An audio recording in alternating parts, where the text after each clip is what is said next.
It's that time again.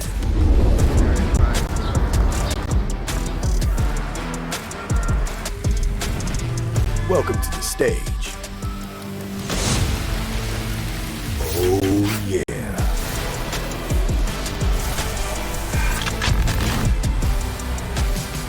Where energy and creativity collide.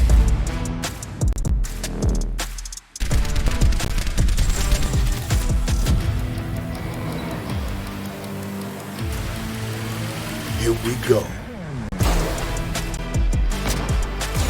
Let's level up. Make this something to remember.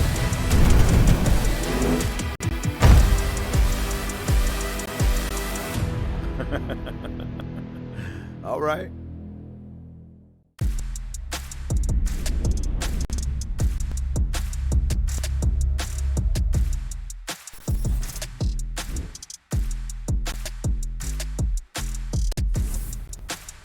Welcome everybody to the NACE Star League 2022 fall season. We are here and we are back with another week of intense Smash Collegiate action. I'll be joining you today. I am Nurse, and on my side, my good friend, the Mies. How are you doing today, my friend? I am doing fantastic. Honestly, like you said, we have another week of fantastic Collegiate Smash action. And honestly, if this is anything like the amazing show that was last week, then we are going to be in for a treat. We have 4 fantastic teams ready to go. Loyola University, Texas A&M, and San Antonio. On the other side, St. Edward's University and Irvine Valley College. I'm very much looking forward to seeing all of these teams play. And if you are just joining us for the first time, we'll do a quick breakdown of the season format. We are currently in the regular season, and the good teams that are good enough will make it to the conference play-in, and then eventually the conference championship. There's also going to be a last chance qualifier for the teams looking to, sneak in at the end, followed by the playoffs, and then eventually the grand finals, where we will crown the NACE Star League 2022 champion. And Nurse, like I said, this has been a fantastic season so far leading up to this point. I'm just so excited to be able to see 4 new teams play. Absolutely, man. And as you said, this is just the beginning of what is sure to be an exciting journey for all of these teams. Starting out in the conference, qualifiers here. These guys are looking to make a name for themselves. They're looking to prove that, this is the team. This is the team that we're going to see go all the way. And I think these matches have big implication behind them already. No, absolutely. We can see your team records right there. The first match, Loyola University and Texas. Loyola looking to stay kind of above 500. They want that winning record. They don't want to drop down to 2-3. Big difference between being 2-3 and 3-2, especially this deep into the season with only 3 or 4 weeks left in the regular season. And Texas A&M 3-1. They want to continue that hot streak, being 4-1 again this deep into the season. It has huge implications. You don't want to be put in a situation where another team is like 1 or 2 games behind you, and they can, all they need is like a good streak to catch you, potentially pass you. So, like you said, very big implications for this, especially this deep into the season. But let's take a quick look at some of the... Oh, you know what, actually, before I even get to that point, one thing we got to mention is the scholarship pricing for the teams. The winning team is going to get $2,000.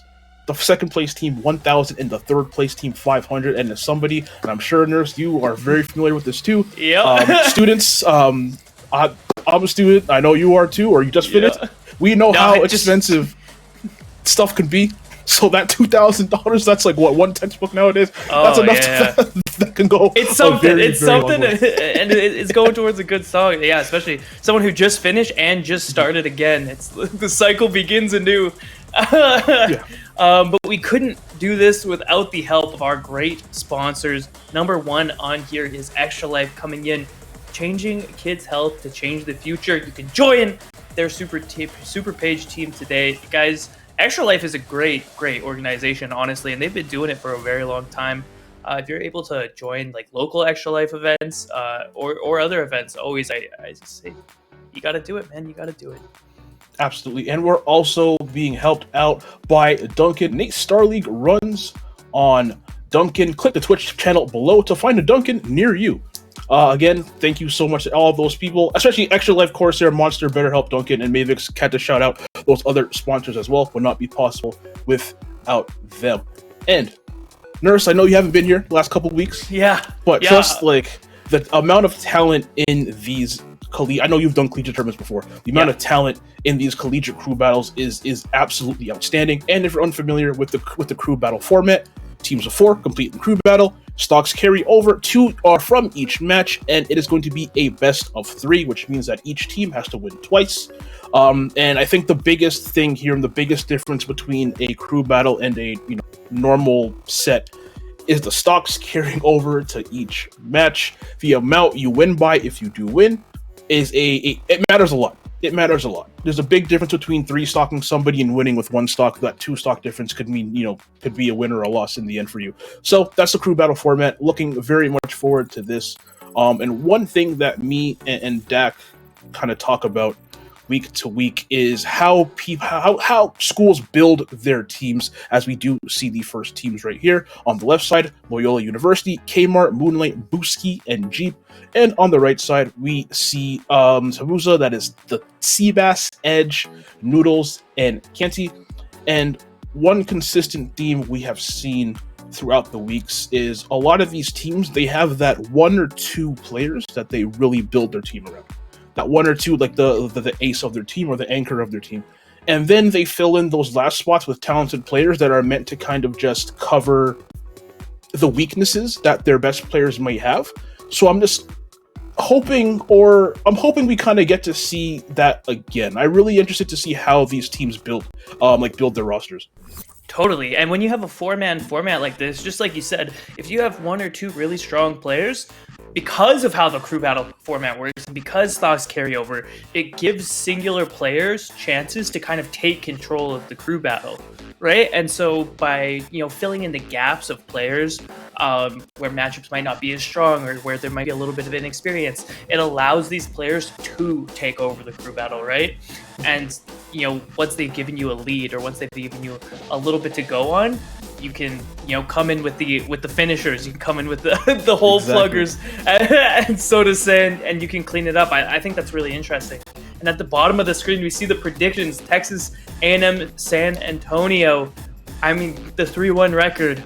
Yeah, they're looking good. They're looking good. That 3-1 record, and just kind of looking at the roster, I kind of did a little bit of research on Smash Data. All of these players do, decently well in their local scenes. A bit better than the players at Loyola University, so that's kind of why I was leaning a bit more towards Texas A&M here. I can absolutely be proven wrong. Who knows? It's almost more fun to be proven wrong. Exactly. Hey, it's a good thing we're not putting money down on this. But yeah, I took Texas A&M. Just looking at their roster, I like their character pool a little bit more too. It's a bit more diverse, and again, just everyone seems to do a bit better in their locals than everybody from Loyola University. One of the things about the A&M character pool too is they have a lot of characters that are a little tricky to play against or allow you to make kind of big things happen. Characters like Bowser, Shulk, and Ness all have really high stock taking capabilities, right? And again, in a crew battle, you don't get 2 games to fix your mistakes, right? Yeah. If Bowser F smashes you, that's one of your only 3 stocks, right? And so I think stuff like that can make a big difference in characters that maybe aren't as conventionally good over a long set. Yeah. Get a little bit boost due to that stock taking power.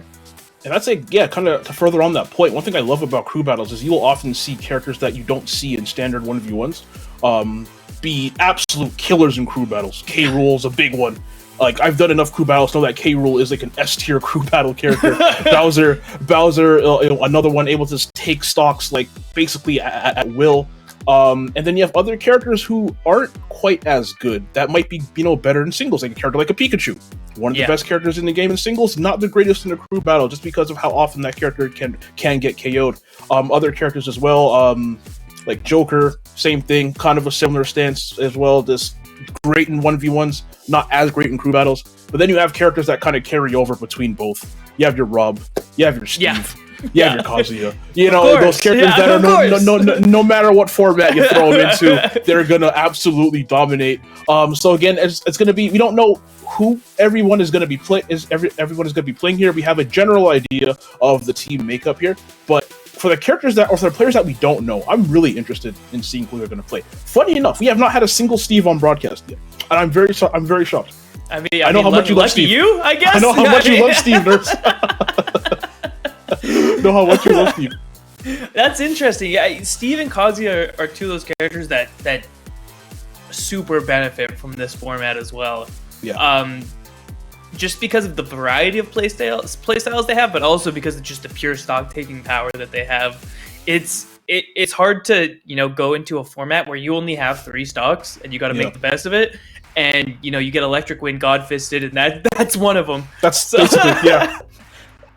But we are going right into this game 1. We are going to be having the Seabass from Texas A&M rocking the Bowser and Kmart from Loyola University with the Rosalina, a matchup where on paper, I really feel like you don't see it that often in Ultimate. I feel like back in Smash 4, because I'm an old man, you saw this matchup a little bit more often. There were a couple of good Bowser players in there, and Rosalina on paper absolutely bodies this matchup just based on the fact that that up air can keep Bowser in the air for seemingly forever. Absolutely. In Smash 4, this matchup was very, very bad. There's been a couple quality of life changes that make it a little bit better, but the jab block, the awareness coming out of Kmart, and a quick stock off of Seabass. Yeah, that was a masterful performance from Kmart there. Played that stock perfectly. But the problem with Rosalina is that you are so light that you are basically forward smash away from being getting your stock snatched right now. But again, with the way Kmart is playing, I don't think that's that stock. Oh no! Yep. As soon as I saw them jump off stage, I knew. Oh man, you called that before it even happened. Before he even wasted his double jump, you were like, no way, there's no way. Oh my gosh, and he's going low again! Oh, the Luma down there almost gave him a chance to seal that stock, but oh man. Seabass, and this is part of what we talked about, the toughness of crew battle formats, right? Those are mistakes you doubt happen again. But that doesn't matter, right? You only get those stocks, and so now those mistakes are ones that you have to live with and ones that you have to try and make happen. One of the things, though, that we were talking about from Smash 4 to this game was how easy Luma is to kill. Bowser F-Tilt, Bowser Fair, both knock Luma off stage pretty reliably, and so that change is enough to make it a little bit better, but as we're seeing, it's not that much better. No, definitely. But you know what? Despite everything, Seabass still absolutely has a chance. When you're playing Bowser or really any heavy with this much KO power, your opponent is never too far ahead where you can't make a comeback, and that forward tilt was pixels away. Oh, no, there we go. Oh my gosh, and the Never mind, SD. couldn't get back on stage, and just like that, Nurse, we are all tied up at a stock apiece. And you know what? In an even stock game, I have to say Bowser is winning. Absolutely, and especially after Kmart had such a lead going into this stock, you know, that's got to be on his mind a little bit. You know, he's got to be thinking, I could have saved 2 stocks. I could have saved 1 stock. Now you're in danger of not even getting out with 1, right? Because Seabass has brought himself back into this. It's hard not to be thinking about that and to be just thinking about the game, especially now that Seabass has you on the ledge and Luma's gone. And just like that, percentage is almost tied up. Luma is gone, like you said. Good parry there. Go for the hard down smash read. That would have definitely taken the stock if Seabass managed to land. But one thing I do have to say is, other than that first stock where... Wow, never mind. Wow, what I was going to say... Okay. What I was going to say is, other than that first stock where Kmart absolutely dominated, I really feel like the neutral was... Kmart was definitely winning neutral, but Seabass was playing neutral as good as he really can as Bowser in that situation, and both the stocks were just on cheeky edge guards. Didn't really take a stock, raw, kind of like we saw right there. So I wouldn't have been shocked if we actually saw Seabass make that comeback, but unfortunately for them, they are now gone. 3 stocks lost for Texas A&M, and I do gotta say this one thing. Taking those 2 stocks, even though Seabass lost, that easily could have been a 3 stock. Yeah, very easily could have been a 3 stock. The fact that they managed to take off those 2 stocks off of Kmart and then lose, that is massive, because now whoever comes in to clean up, that's one little thing you got to do. Absolutely, yeah. And if they're able to take that 1 stock without losing one, that we just reset it. That's right after the jab block there, going into the edge guard. That jab block, the awareness was so good to realize that Luma was in a position desync from Rosalina where he could actually get the jab block. Color me impressed. Was not what I was expecting to see going into game one.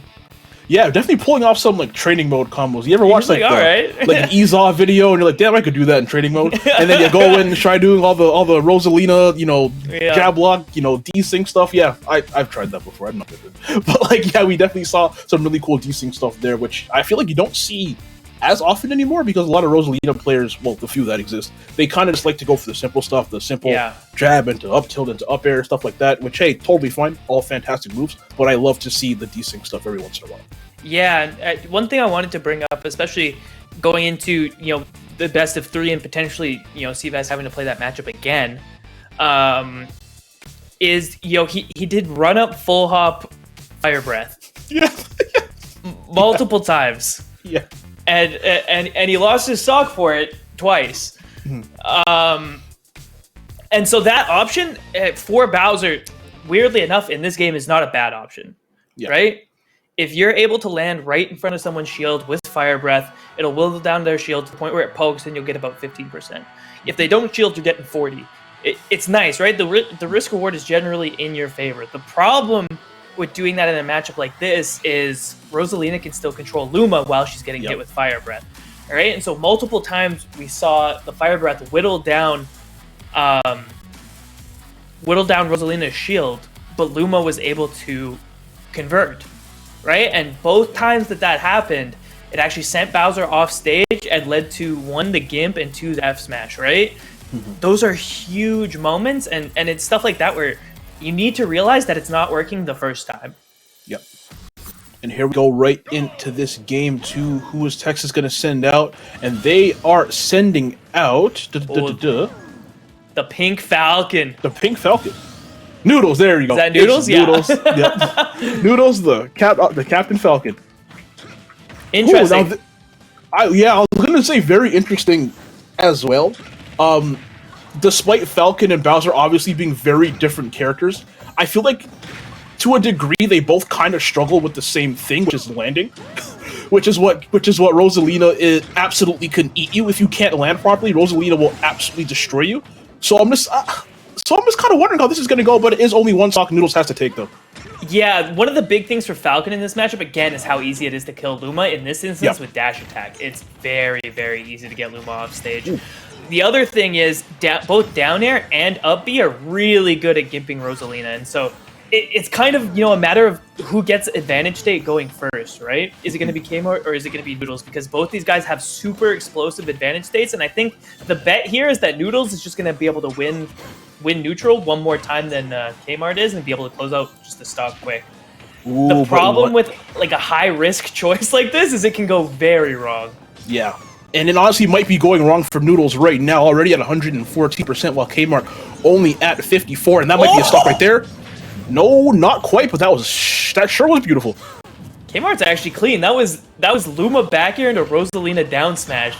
He's just aware, man. Yeah, absolutely. And here we go, the edge guard here.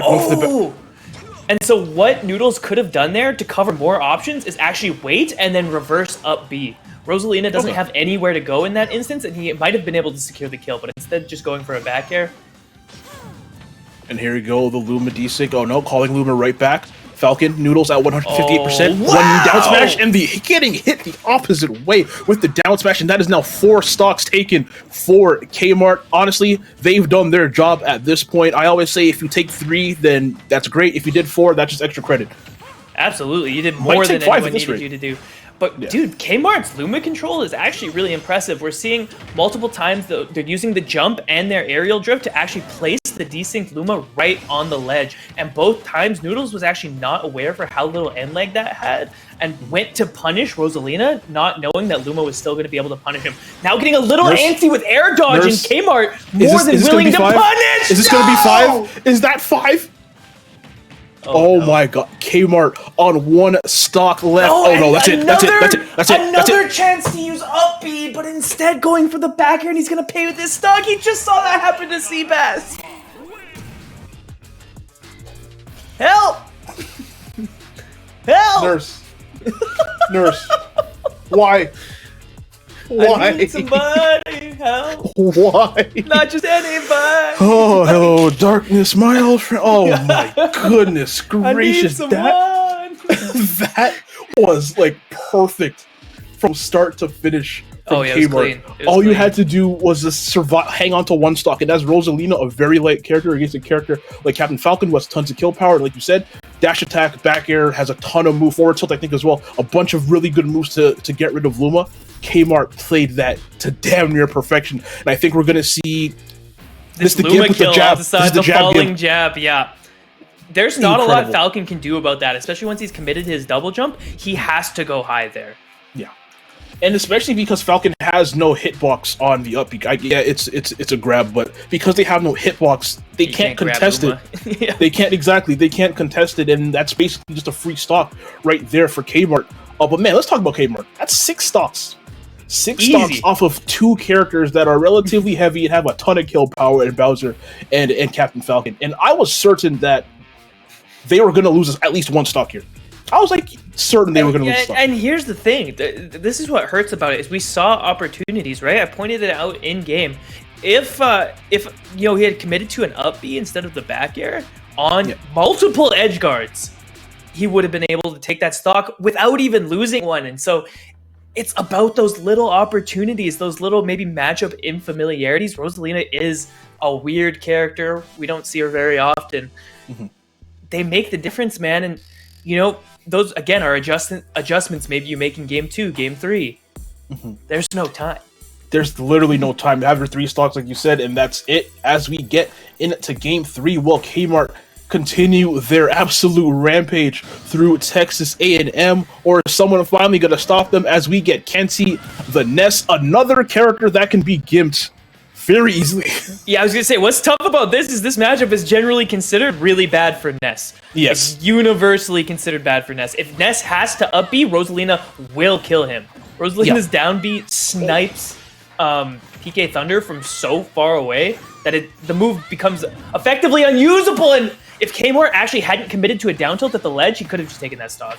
Yeah. Sorry, Kmart did one really cool thing there. I think it was like Luma forward tilt right into a grab right at the beginning, and that, like, it's a little thing. But that Luma control has been so impressive up until this point. This is genuinely one of the better Rosalinas I think I've ever seen. Yeah, what it actually is so what he's doing right there is he's dash attack canceling. So if you grab on the first few frames of dash attack, Luma will do the dash attack, but Rosalina will grab. It's a great way to put on shield pressure, but also get a grab out at the same time.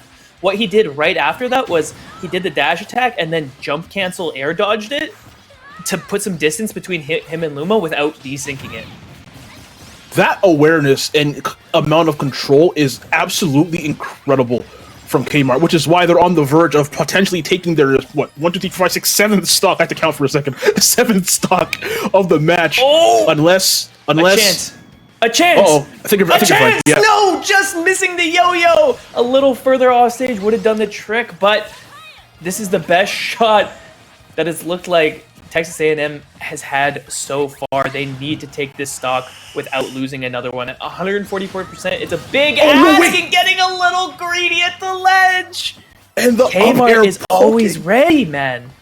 That is 7 stocks for Kmart. That up air just poking through the ledge, managing to KO Ness from the bottom of the stage. That was absolutely impressive. And one thing I'm wondering right now, because eventually, probably, Kmart is going to get taken out. Eventually. Yeah, eventually. Is this their best player? Because oftentimes... I have no idea. Because oftentimes you'll see some teams send their best player out first to get that big stock lead. Oh, he could have killed him! There it is. Yeah. But sometimes you'll see people send their best player out to build that stock lead, to alleviate pressure from everybody else. Yeah. Or they'll save their best player as an anchor. If I'm Texas A&M right now, I am terrified because I have no idea if that was their strongest player or not. And they just ran through 7 of our stocks. Yeah. Not quite. The record we actually got was 12 last week. Someone got swept through an entire team. It was crazy. 7 is like top 5 though. But yeah, that was absolutely insane from Kmart. What a performance from Kmart, putting the team on his back, and we don't even know if he needed to or not. Yeah, 7 stocks is more than you could ask for, and honestly, one of the first flubs we saw from him was right at the end there. When you do that, the dash attack air dodge cancel, you can actually convert that into a Luma F smash or up smash. You see right here, he could have killed him, but he jabbed instead of F smashing, and it allowed the air dodge in down smash.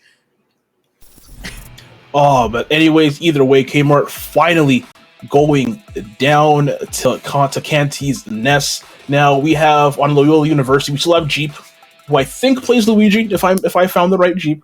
Booski, who may or may not play Peach, if I found the right one. Yeah. And I believe Moonlight is the last player who I'm not familiar with who they play. And if Jeep, it's going to be Moonlight and Bayonetta, according to the people on the back end. So Bayonetta, a character you don't see often at all. Well, in singles. You think that, but then this past weekend you saw. Oh, you're right. Actually, the season of the witch. You know what I'm saying? You're right. Third at I totally forgot. What was the tournament? Texas.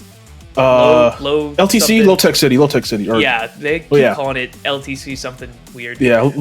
Where Lima got third in Texas, and then Bloom Forever won the tournament in Europe over people like Gluto and Quick and the whole squad. He beat Abadongo with Brawler as well, which was insane. Oh, that's a jeez. Okay. He just did it to him. Yeah, it was mean. But we've seen a lot of Bayonetta kind of resurging lately, where this character was considered mid-tier, and we're like, it's not what it used to be for sure. Thank the Lord. But the Bayonetta main stayed strong, Lima in particular, and then Bloom coming in as kind of the new blood, right? Putting a new eyes on the character. Maybe didn't play her as much in Smash 4. Coming into it fresh and showing us this character still got some stuff. Absolutely, obviously not the KO power that the character may have once had back in the old days. But still, again, apparently. Exactly, very very good character, can rack up damage in a absolute hurry. But the one thing about Bayonetta, which makes me kind of iffy on them in a crew battle, is they oftentimes struggle to actually take that final stock if they're not landing back airs, or if they're not doing some twisty stuff off the top. They will oftentimes allow their opponent to get back into the game. We're going to see, in a regular one-on-one, sometimes not a big issue, but in a crew battle where stocks are literally everything, that might be an issue.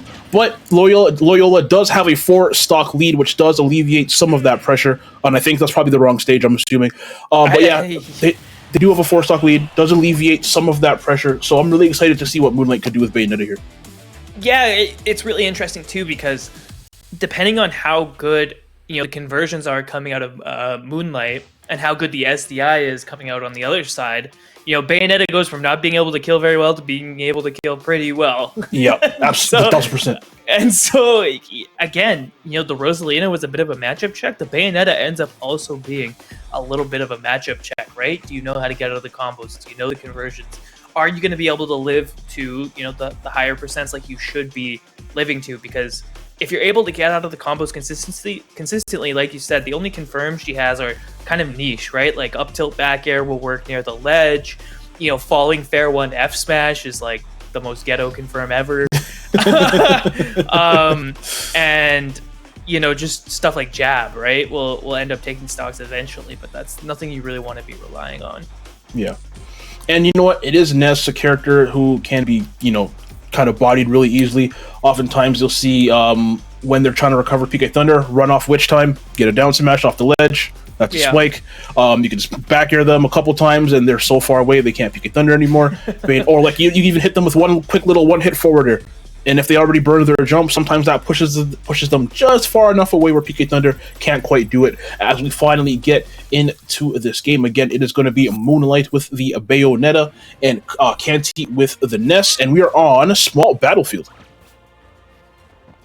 Oh, button check. We good? We all right? We chilling? We're good. Okay, there you go. Like, damn, that's crazy neutral. Yeah, look at him go. Hey. All right, what we expect to see here is some early damage coming out from Moonlight, right? The Bayo combos, they might not kill, but they still do a lot of damage, and so you need to be reliably be doing probably about 40 plus per combo to get value out of those. Oh yeah, absolutely. But hey, either way, right now, Canty already with a pretty decent 40 or so % lead, but All we know that all Bayonetta needs is that one good hit, and that might have been it. Yep, and there we go. Big damage combo. Like you said, you need to get about 30-40%, which is exactly what Moonlight just did to take that lead. And now you're one good edge guard away and potentially even an up tilt back air away from taking the stock if you're Moonlight. And we actually did see some SDI coming out of Conti there. The issue was that he SDI'd up and to the right. That is not the correct direction, and it actually allows Bayo to just jump and keep the combo going. You need to do it down. Down and away from her as a mix-up, or you can also do it down and in, but it's not going to matter too much, right? He took a little bit of damage, but thankfully your SBI doesn't have to be super on point if you're able to just take stocks instead. Ooh. That being said, Ooh. deep off stand, missing the tech. That hurts. That witch time range was crazy. I did not expect that PK Fire to actually end up freezing Whoa, that was crazy. And I mean, what a way to come back into the game, right? Answering big with the witch time and the missed tech, that's a tough way to lose your stock, especially when you're feeling good about taking the first one. Yeah. And if right now Moonlight one stuck away from cleaning up Canty and putting Texas down to their final 3 stocks, a solid 4 stock cushion right here for Loyola University. You know, you can afford to lose stock here if you are Moonlight. You don't want to, obviously, but there isn't too much pressure on you to absolutely dominate in this match. Yeah, you don't need to absolutely just give him the business, and missing that combo there is going to give him a little bit of an opportunity to further this stock lead. But honestly, if Moonlight is able to get out of this just with 1 stock even, you're still feeling pretty good because you're down to the last player, and you got some wiggle room across the board. Yeah. Here we go. We're probably going to start to see... Oh, no, there's the up air coming through from Canty. 1 stock away from potentially cleaning up Moonlight. But Moonlight really one good back here at the ledge away from taking this. Oh, goes to that hard forward smash read. I respect it, though. I respect it. I wouldn't have done that, but I respect it. I mean, sometimes you got to be like... You just got to let them know you're willing to do it. You know what I mean? You just got to let it rip. And so next time they're at the ledge, you'd be like, okay, you might just let it rip. You might just let it rock. Moonlight missing a couple of these conversions, keeping the pressure on, but there's a little bit of damage being left on the table. Jab should kill at the ledge here. A little whiff on that up smash and a whiff on the F smash. I respect it. It's the right idea, but it's just a little late. Yeah. But yeah, I think we're getting to that percentage where Jab is definitely going to start to KO at the ledge here if they manage to get one right on the corner. But I'm pretty sure Canty knows that and is doing whatever they can to stay close to the middle of the stage. Oh no, but getting pushed right back to the end. Back airs coming through from Moonlight. Probably see a forward throw. Guns. Pulling the trigger. Oh, a little bit too late on those guns. Oh! Uh-oh. This is a terrible spot. Oh no. He's unable to... Oh! Mashing up, he actually gets him out, but the back throw off of the fair will take the stock. Conti. A breath, a dream, a chance. Putting them down to what, I think 6 stocks now? So kind of narrowing that gap down to 3. Canty only has 1 stock left. If they manage to take one more from whoever Loyola decides to send in next, honestly, it puts whoever is left on Texas A&M, I believe it's Edge, a chance to win. 5 stocks is a hard ask, but yeah, it definitely doable. Again, all you gotta do is take off this 1 stock off Ness. As we see, I actually thought that that side main was gonna get a nice little gimp there. There you go, mashing the up B out of the PK Flare. Good parry there, but you know what? Got that back throw off the top, and Ness's back throw, I feel like give her over 90 will kill you from anywhere. Anywhere, yeah. Like, especially with that amount of rage. But yeah, Canty just keeping composure. They had a lot to do in that match. A big ask from them. They were down a stock, had to take off 3 without losing 2. Managed to do it in a matchup that I don't want to say is like bad or anything like that, but Bayonetta absolutely can kind of manipulate check you for sure. a lot of thank you, exactly. Yeah, matchup check, a perfect way of putting it. Especially against like Ness with PK Thunder being so, I guess, volatile off stage and vulnerable off stage. Witch time being a thing, neutral B guns being a thing that can kind of body Ness as well. Being able to play all around that for Canty, just fantastic. Yeah, it was really clean across the board, and we're seeing the nerve start to creep in. We've seen it the last couple games. We saw it creep in right at the end there, where Moonlight had a couple opportunities right at the end on the ledge there to actually finish out the game. And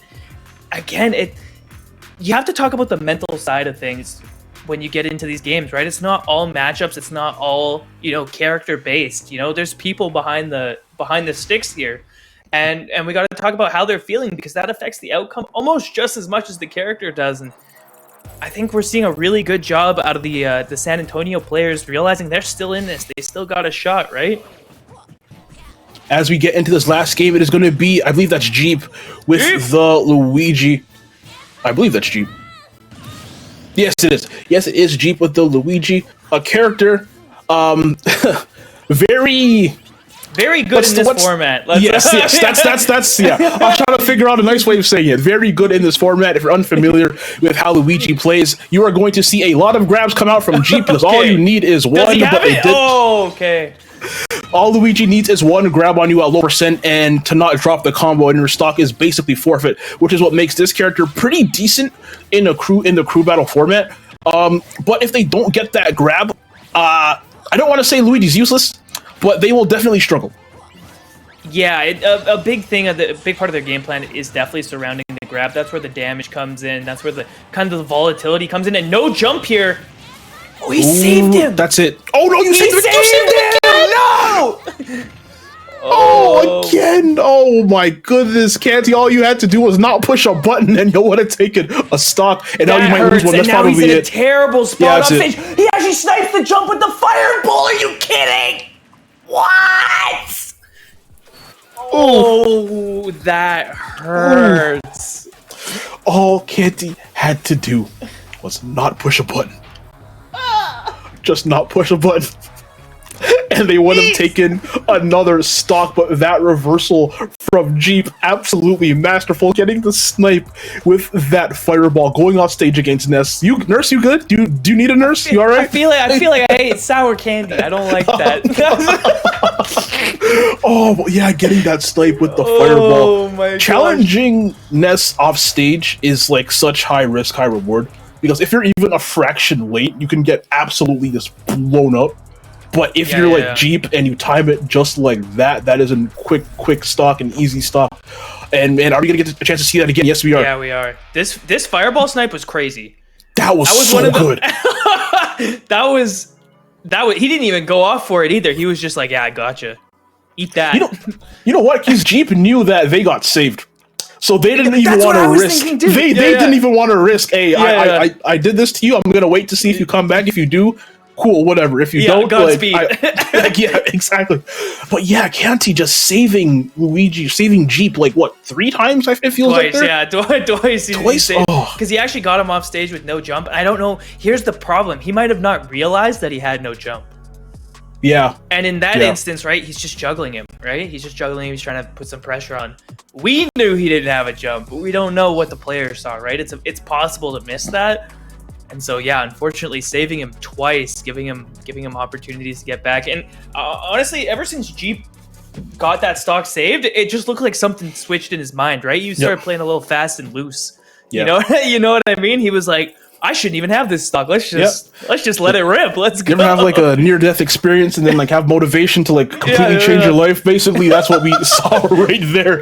As we are seeing the last player from Texas A&M Edge with the Wii Fit Trainer, another character I feel like doesn't get as much play in standard 1v1s. No. Oh, no? Oh, okay, I think that was the wrong stage. Oh, wrong map. Okay, wrong map. But yeah, Wii Fit Trainer, a character you don't see get that much play in singles, but I've seen this character in crew battles a lot. The raw stock taking power that Wii Fit has, especially with deep breathing, and another matchup check as well. Yeah. If you're unfamiliar with how wonky this character's hitboxes are and how just kind of weird this character could kind of play, you can get absolutely steamrolled if you don't know what you're doing. Yeah, and the main thing, depending on who's on the other end of the screen here, you know, a lot of the time this character ends up being a patience check as well, right? It's kind of how long are you willing to sit here until it's your turn to punish, right? We see a lot of Wii Fit trainers go for that kind of ledge stally kind of gameplay just because of how strong Soccer Ball is at the ledge.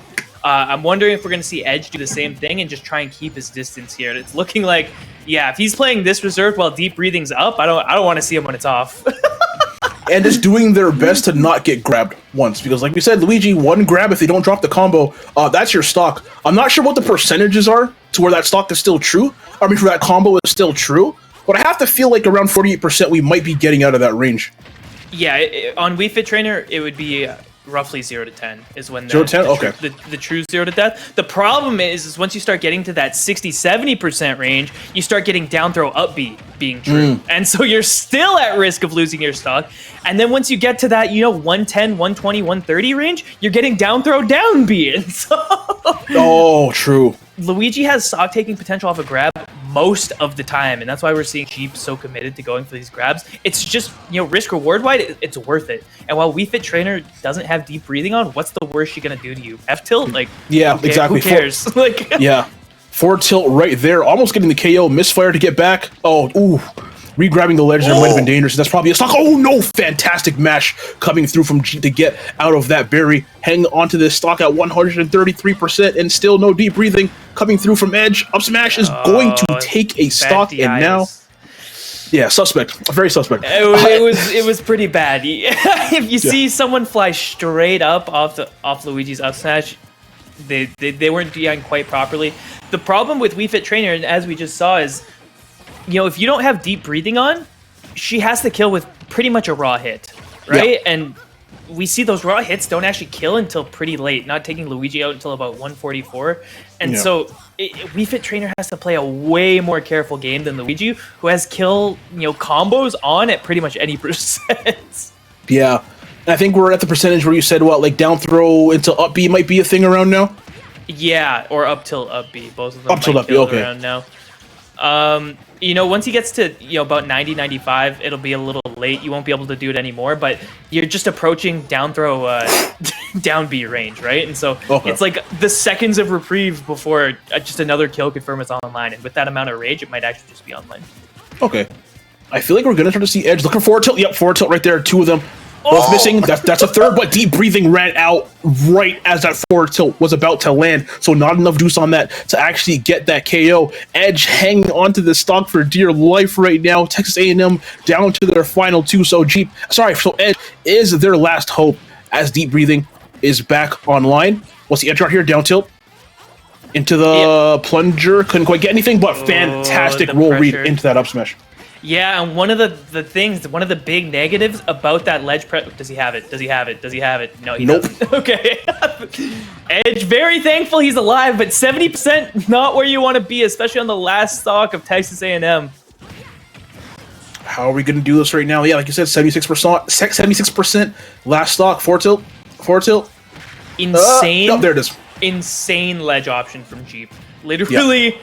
Pure craziness. If Edge had hit him with anything after he used his double jump, he would have been dead. But willing to bet that he won't swing, it ends up paying off. Sometimes the best option is the one that no one expects. You know what I mean? Absolutely. It's crazy. It's like, why you ever play someone who's like really bad and they hit you with some stupidness because you're like, man, no one smart would ever do that. Yeah, you're just like, what the heck, man? Like, surely he's not going to dash attack a 7th time in a row. That's what makes it so good, man. Exactly. He's like, that's my secret, Cap. Not even I know what I'm doing. All right, back at the ledge, and unfortunately for Edge, Jeep is going to call it that landing option. And, I kind of want to expand on what I was talking about earlier with Wii Fit Trainer playing that kind of on the ledge style. Part of the problem with that is if your opponent has strong ledge trapping and, just is getting aware of your habits, getting aware of what you tend to do, you put yourself in disadvantage willingly, right? Yeah. And so you need to make sure, if you're going to the ledge, you need to make sure that you're stronger than your opponent there. And we saw, every time the Edge put himself at the ledge, Jeep was willing to keep him there. He was willing to play the slow game, and he was willing to capitalize on those panic options off the ledge. And it makes a big difference when you just put yourself there, as opposed to him having actually to put you there. And as we get into this replay right here, that's the final kill, that up smash absolutely exploding Wii Fit off the top of the stage. And one thing I gotta say about Jeep as well is oftentimes when I see Luigi's and they don't get those grabs, you start to see panicking. Start to see, it's like, I think they don't know what to do with it a lot of the time. And I feel like a lot of Luigi's, they only kind of know how to get the grab and nothing else, and if that's not working, they kind of see them fold. Jeep was not getting grabs, really. I don't think they managed. They got like maybe one grab, maybe two that entire time. Edge is doing a really good job of avoiding all of that. But despite not really getting the grabs, still just maintained composure. Said, okay, I'm not getting these. What else can I do? You saw a lot of really cool ledge options, like we talked about earlier. Some decent edge guarding as well, like we saw in the previous set with Kanti and the Ness, and just kind of held true and played this character. I guess a lot of people would say the right way. Not me saying that, but playing a little bit less cheesy. Yeah. And one of the things about Luigi too is, sure, a lot of the combos start from the grabs, right? But as we saw, if you're able to land a nair, if you're able to land, the back hit of up air, if you're able to land, the right plunger, you still get combos, right? You just start them in the middle. And we saw a lot of the time Jeep was, pretty good at converting off those mid hits and getting, the 20 to 40%. And even off the whiffed grab combo, we saw 70 come out. That's enough to just put you at an advantage for the entire stock, basically. Yeah, and that was Loyola taking game number 1. We'll see what adjustments Texas A&M makes in set number 2, but we are going to take a quick 5-minute break, but please do not go anywhere. We have game 2 of Loyola versus Texas A&M right after this break.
Hello, everybody, and welcome back to Nace Star League. We are going to be getting into Game 2 of Loyola University at Texas A&M San Antonio. I am Mies, this is Nurse. If you're just tuning in, that was Loyola who actually took Game 1 with some really great play from Kmart, the Rosalina. I got to shout them out. Definitely the MVP of that first match, taking out, I believe, like 7 or 8 stocks. 7 stocks, yeah. 7 stocks. There you go. Taking 7 stocks and managed to take a lot out with only 1 stock left as well. So managed to survive a long time using a really light character. So gotta give a shout out to Kmart. Everyone on the team played very well, but just wanted to give them a shout out because they played so good. But game number 2.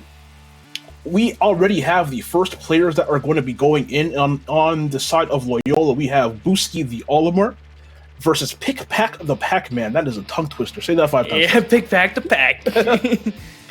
Pac-Man, a character that I think we've seen, looking back at the rosters for previous teams, we've had at least one Pac-Man in every single week on broadcast, at least. A character that always does very well in crew battles as well, because they have good survivability, they have good recovery, they can KO you.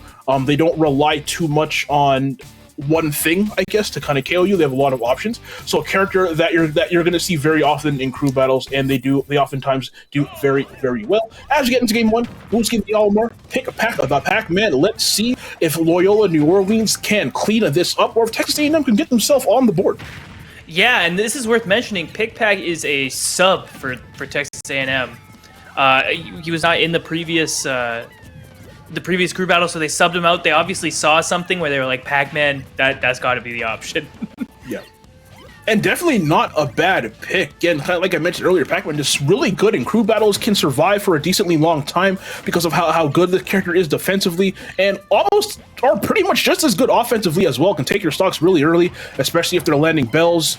Decent tools for edge guarding as well. I feel like most people understand kind of sort of the Pac-Man matchup at this point, but still can kind of be a matchup check if you're unfamiliar, as we're going to see a stock. Oh, no. As we're going to see an edge guard here, potentially. For Pac-Man. Nope. Just like on the edge of your seat, you're like, is he going to get it? Does he go for it? I wanted to call it and say, oh, what the hell was that? Okay, we're Nurse, hitting him with the cute happened? stuff. Okay. This man moonwalking like Michael Jackson. What the hell did I just look at? We definitely hit him with the cute stuff and a ton of damage going on to Booski's second stock. The counter pick seems to be working. The sub, I can't say the switch was bad. Pick Pack looking very strong in this first stock. And as you were talking about, Pac-Man is one of those characters that's kind of just anti-cheese, right? Pac-Man is really able to go off stage, disengage from a lot of situations, but unfortunately can't disengage from his own hydrant coming back at him. Yeah, and you really hate to see a stock get lost like that if you're Pick Pack, especially after you played so well up to this point. But this is Olimar, even without that fire hydrant. A ton of kill power, especially when you have that purple out. Not going to be enough to get a KO quite yet, but another 10 to 15%. We're going to start to see a lot of forward smashes come through from Booski. Yeah, this double purple setup is very strong. Not only because you have 2 purples lined up for just smash attacks, but because you can actually throw a purple and then come in with another purple aerial behind it. It allows you to kind of give yourself a pseudo multi-hit and put on a ton of shield pressure. Pick Pack, though, F-smashing the purples, getting them out of there. There's actually 0 purples on this lineup now. Back air coming through from Booski. What's the option here? Oh, fantastic read off the ledge. Read that jump perfectly and spaced that back air even more perfectly. Great stock for Booski. And this Pick Pack pick, it looked really well. That was a Pick Pack pick. That was a tongue twister. You got it, man. This Pick Pack pick looked like it was going to work out. It looked like it was going to be dominant very early, but this game ended up being really close. Yeah, you can't really tell who's going anywhere, right? Just because of the pure kill power on Pac-Man F-Smash, but also, kind of the kill power on Olimar's, blue throw, purple F-Smash, purple up smash, stuff like that. Stocks can be taken very early, or they can be taken late, depending on how these guys play it. One thing that's really interesting about Pick Pack going into this is his reliance on kind of the low charge fruit. Yeah, right? I've been noticing that too.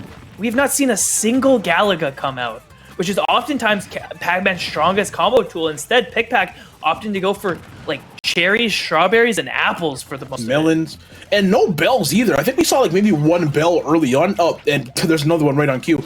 But we haven't seen too many bells, and just in the Nace season so far, every Pac-Man we've seen, very, I don't want to say over-reliant on the bell, but it's definitely something that the tool that I've seen them use the most. So kind of shocked that Pickpack. Yeah, exactly. Kind of shocked Pickpack hasn't been using it too often. But yeah, definitely using the low charge fruit quite a bit.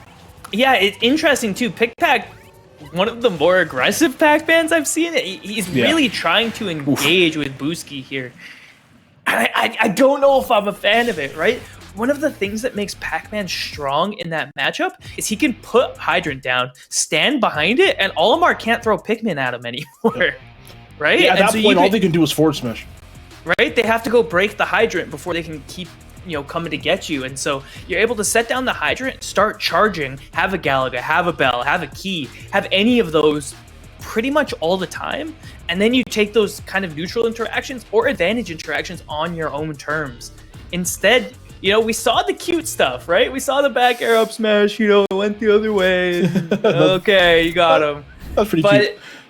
But when it's just the cute stuff, you know what I mean?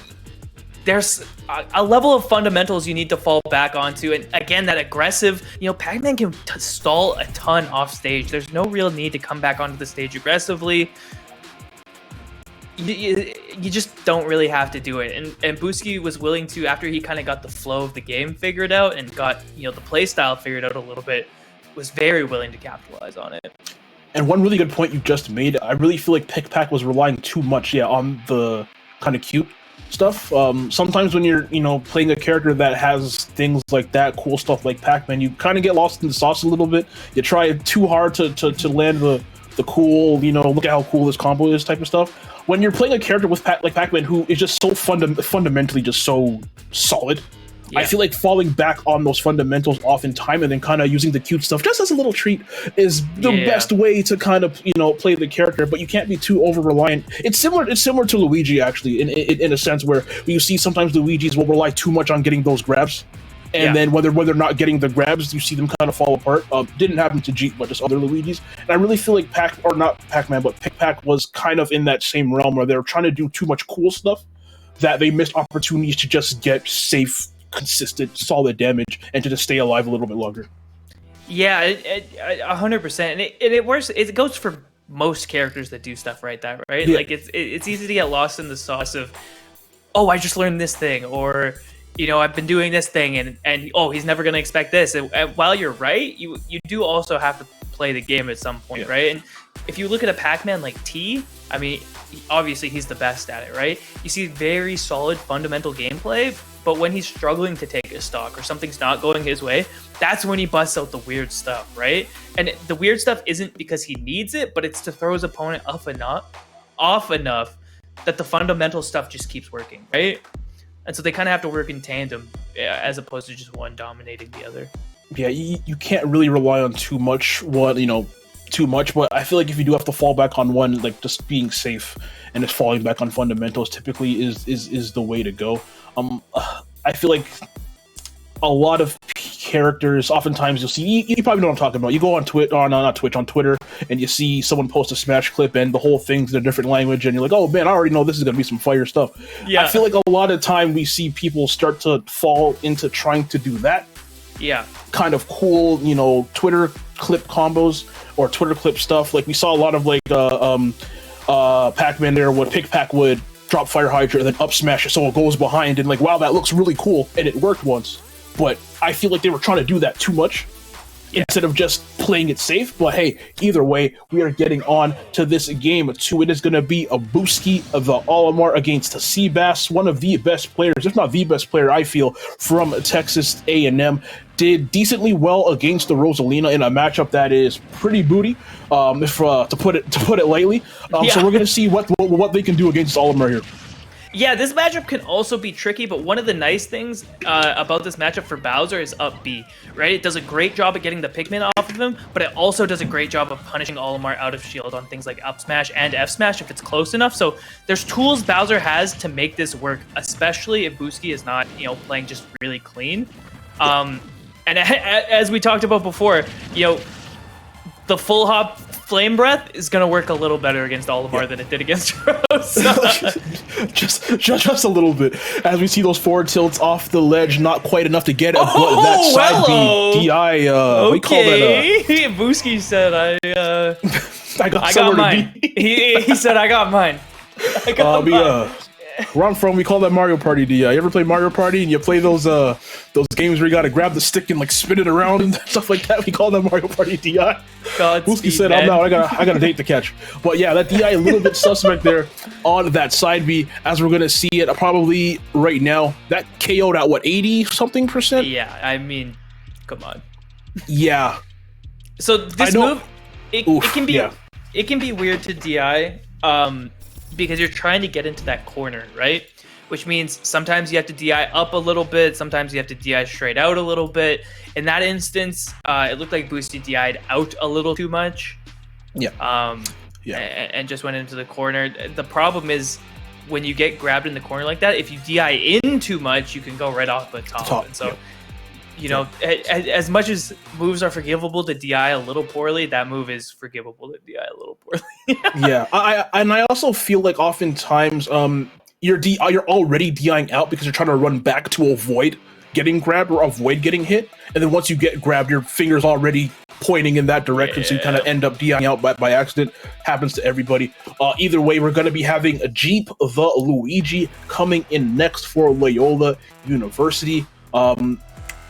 You probably know better than I do. Do you know the percentages to where Luigi's grab combos will work on Bowser? Because I feel like it's going to be a very wide range.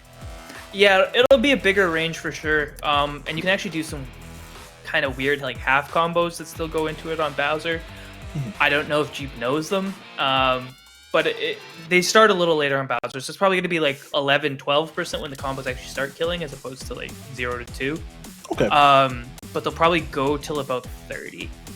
And once you get into the higher ranges of that, you actually skip one cycle of the down throw up air and go right into the up B. Okay. Just because you don't need to do another one. But like I said, I'm not sure if Jeep knows the combos exactly, but with a grab and a pummel, he will be able to do the 0 to death right now. And one point you made earlier about that just raw forward, that jump into fire breath, we saw 36% coming through it. Okay, and so we do know he could have killed him there if you go for the half combo, but he goes for the damage instead. He maybe didn't know that he could have gone right into the up B. But you know, you don't mind 94 as well, and he could up B him here. Doesn't turn it around. That would have been amazing if they managed to land that back here. Not gonna be enough to do it. Fireballs at the ledge.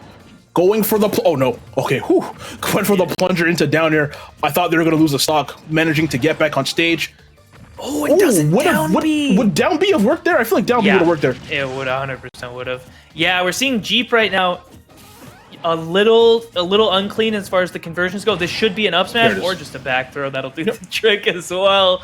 Able to take the stock. Seabass giving him a couple chances to take that stock, but honestly, it could have been a little sooner. It'll be interesting to see what happens on this stock. Oh, that would have been cool if they managed to get that forward smash, but still got some decent damage off. Jeep still alive at 85%, but against Bowser, this is one side B away potentially, and not 100%, definitely one side B away from losing your stock. I really want to see Jeep manage to land at least one of those combos today. At least one. Yeah, we've seen a couple of opportunities too, right? Especially off that nair, he ended up going for the F smash. You know, he could have reset that into a down air and an up air, and honestly, he might have been able to convert that into a stock on a character like Bowser. But the 2-frame for Seabass is going to take it. It's going to even it up. There we go. These are big. These are big. Went for the spike instead. Unfortunately got to that sour spot. That would have been amazing if they managed to get it. Still got a ton of damage. Jeep did, and now the edge out here. Plunger into down air again. We see Jeep go for that quite a bit. Hasn't quite landed yet, though. I'd like to see him just go for the raw down air. Yeah. It seems like Bowser's up B just goes through the plunger. So if you go for the raw down air, you probably have a better chance of trading with it. He's looking for that up smash. You can tell. You can tell. Yeah. When a Luigi main just stands there, go to the ledge. It's not worth it. Here we go. 1, Convert! 2, 3, No! 4. Do it. Okay. No, Nurse, that was 98%. Not bad, but he could have killed him. That was 98%. off of a grab, and that's the Luigi stuff we have been talking about. Definitely could have got a KO there, but didn't go for it. Down throw into back air, got the sour spot, can't KO from that either, and that's probably gonna do it. Oh no. No, if you DI Cyclone right, it's not going to kill most of the time unless it's out of a down throw. Takes a long time, especially on a character like Bowser to start killing. This should be it. He's able to convert the edge guard. 2 stocks left on Jeep. Seabass not having the kind of the impact we expected from him. Yeah, I expected Seabass to do a little bit better there, to at least take off one more stock. But Luigi Jeep had played that about as well as you really can. Honestly, could have played it better if they didn't drop some of those conversions off of the grabs. I really feel like there was about 2 times they could have taken the stock and either dropped the combo or just opted to do something else that wasn't a KO move. So that potentially could have been a lot better if Jeep managed to land those. But either way, got the win, still sitting on 2 stocks, and has their team in a position to even to grow this lead even further. Something that's interesting to note about Seabass in general is that is the second stock he's lost to getting reversaled off stage. And so watching these back, that's maybe something you have to think of going into your next sets is, why does this keep happening, right? Especially in critical moments. You know, Bowser's not necessarily a character that gets reversaled off stage that often. Yeah. Maybe you're just committing a little hard to these reads that you don't actually have. Yeah, and like when you're Bowser, you don't have to play that, I guess, unsafe because of how easy it is for you to KO people. You could opt to kind of, you can get hit a bit. You can, opt to let your opponent get a couple of, things in. Because as soon as someone's above, 40%, they're in KO percentage. Basically, when you're Bowser. So you don't have to go for crazy stuff like that often. I really feel like, Seabass maybe was trying a bit to do a little bit too much. And their opponents were kind of privy to that, and they got punished for it. Either way, Seabass goes out. That might be the last time we see them for the day if Loyola manages to finish this off. On the side of Texas A&M, we saw Pickpack, we just saw Seabass. They still have Canty, the Nest left. They have Noodles, Captain Falcon, and Edge, the Wii Fit. But one thing we have to take into consideration as well is people play multiple characters. We might see a character switch from somebody. Yeah, we see it very often. But I don't think Edge is going to switch because Edge's Wii Fit was really, really good. Same thing with Noodles, Captain Falcon. I think they're really, really good. But Ness in crew battles, I feel like it's just so easy to take a stock from Ness. In the right situations that I don't have as much confidence in that character. Well, what's scary about it too is on the other team, Kmart is he's still ready, right? And so if you send out Ness to get the job done, you're getting counterpicked, right? There's no doubt about it. And that matchup is tough to the point where you have to consider it, right? And so I'd be hesitant to send out Conti until Kmart was off the roster. But and even Bayonetta could do a lot to a lot of things to Ness as well. That's 2 characters that I really feel like do incredibly well against the character potentially. Either way, we are going right into this game for Texas A&M sending out okay, they are sending out Edge. Okay, you know what? Not a bad pick. I feel like of the available characters, Wii Fit, Captain Falcon, and Ness, this is probably the best bet against Luigi. It is. It's still a scary spot to be, especially considering how it went when these guys played last time. We saw Jeep put a lot of pressure on Edge at the ledge. And something that I really like about Jeep's Luigi, and we're talking about these kill combos not coming through. If you know that you can't do them, but you know that you can do the high damaging combos, go for the high damaging combos, right? Yep. Getting a confirmed, 60 to 90, as we saw, is better than flubbing your kill confirm, right? And so I like that Jeep, maybe realizing I'm not going to land this kill confirm. Let me just get this damage. Yeah, a drop combo still does hella damage. So hey, either way, you're if you manage to get that grab, you're going to be doing quite a bit. But edge guard opportunity here. Oh, ooh, that's a hard read, buddy. Oh no. My gosh. He let that hold for so long. He's if like, you ran into, if Edge got hit by that, they would have deserved it. Like, there's no that way was all 3 stocks, man. That was all of them. Oh man, but there we go, getting that up smash. Not quite enough to get a KO. Solid DI there from Edge. Yeah, and that was here something for a ledge guard. we mentioned last time. Edge died early to an up smash due to poor DI. Getting up smashed again at the exact same set, living by a lot. So even between sets, some adjustments have been made, and that definitely could have been an up B or an F smash. Yeah. But going for the safe play. The Cyclone should do it. Oh my goodness. Here. Not quite. A Great little DI bit once stale. again. Yeah, definitely stale as well. A third one, that one is going to do it at And honestly, just. 184. Yeah.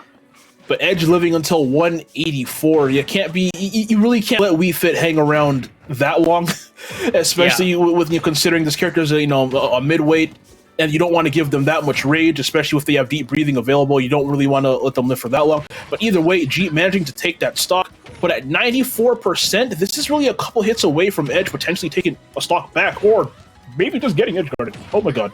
Oh my god. Oh, and no I think you're done. tech is gonna mean the stock. How unfortunate for Edge, not ready to tech that. A lot of times what happens is people are, oh, this could be it. Oh no.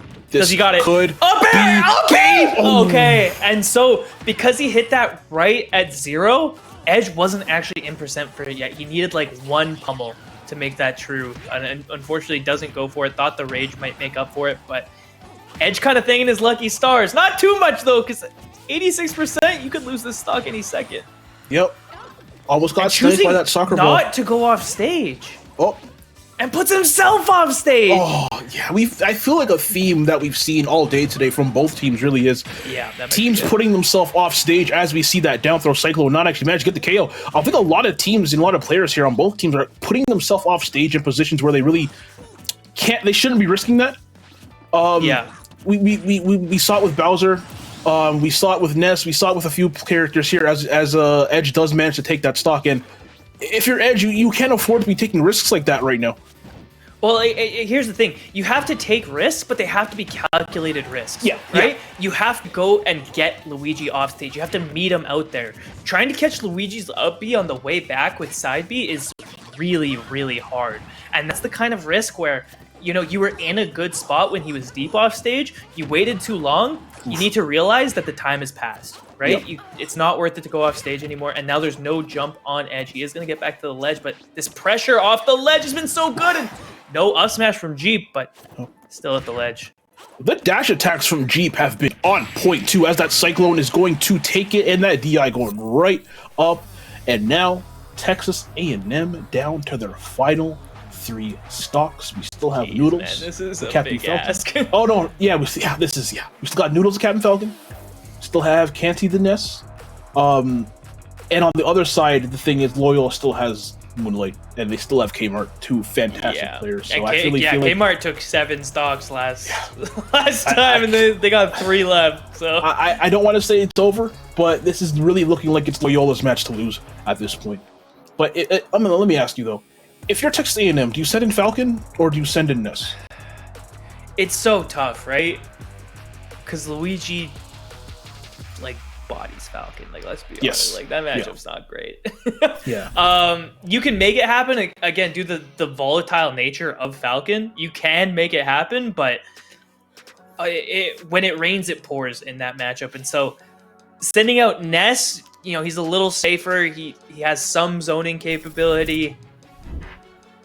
Conti did a little better than Noodle last round.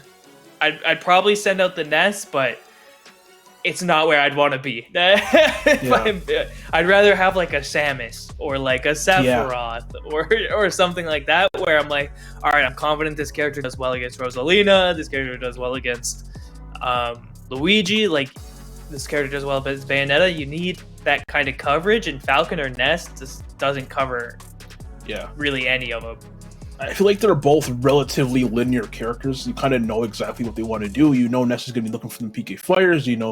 Captain Falcon's be looking for those back airs or those pivot grabs or whatever the case may be. You kind of know where they're going to go, and I really feel like it's really easy to play around those options a lot of the time. I lean towards Captain Falcon, but I really feel like you're stuck between a rock and a hard place right now for Texas A&M. There's no good choice. There's just a less bad choice, if that makes sense. And even that is debatable, whatever character that is. Yeah, you're kind of asking these guys, yo, do you have like a pocket sortie or like? But yeah, no, honestly, look, yeah. You got a pocket like zoner because we need something.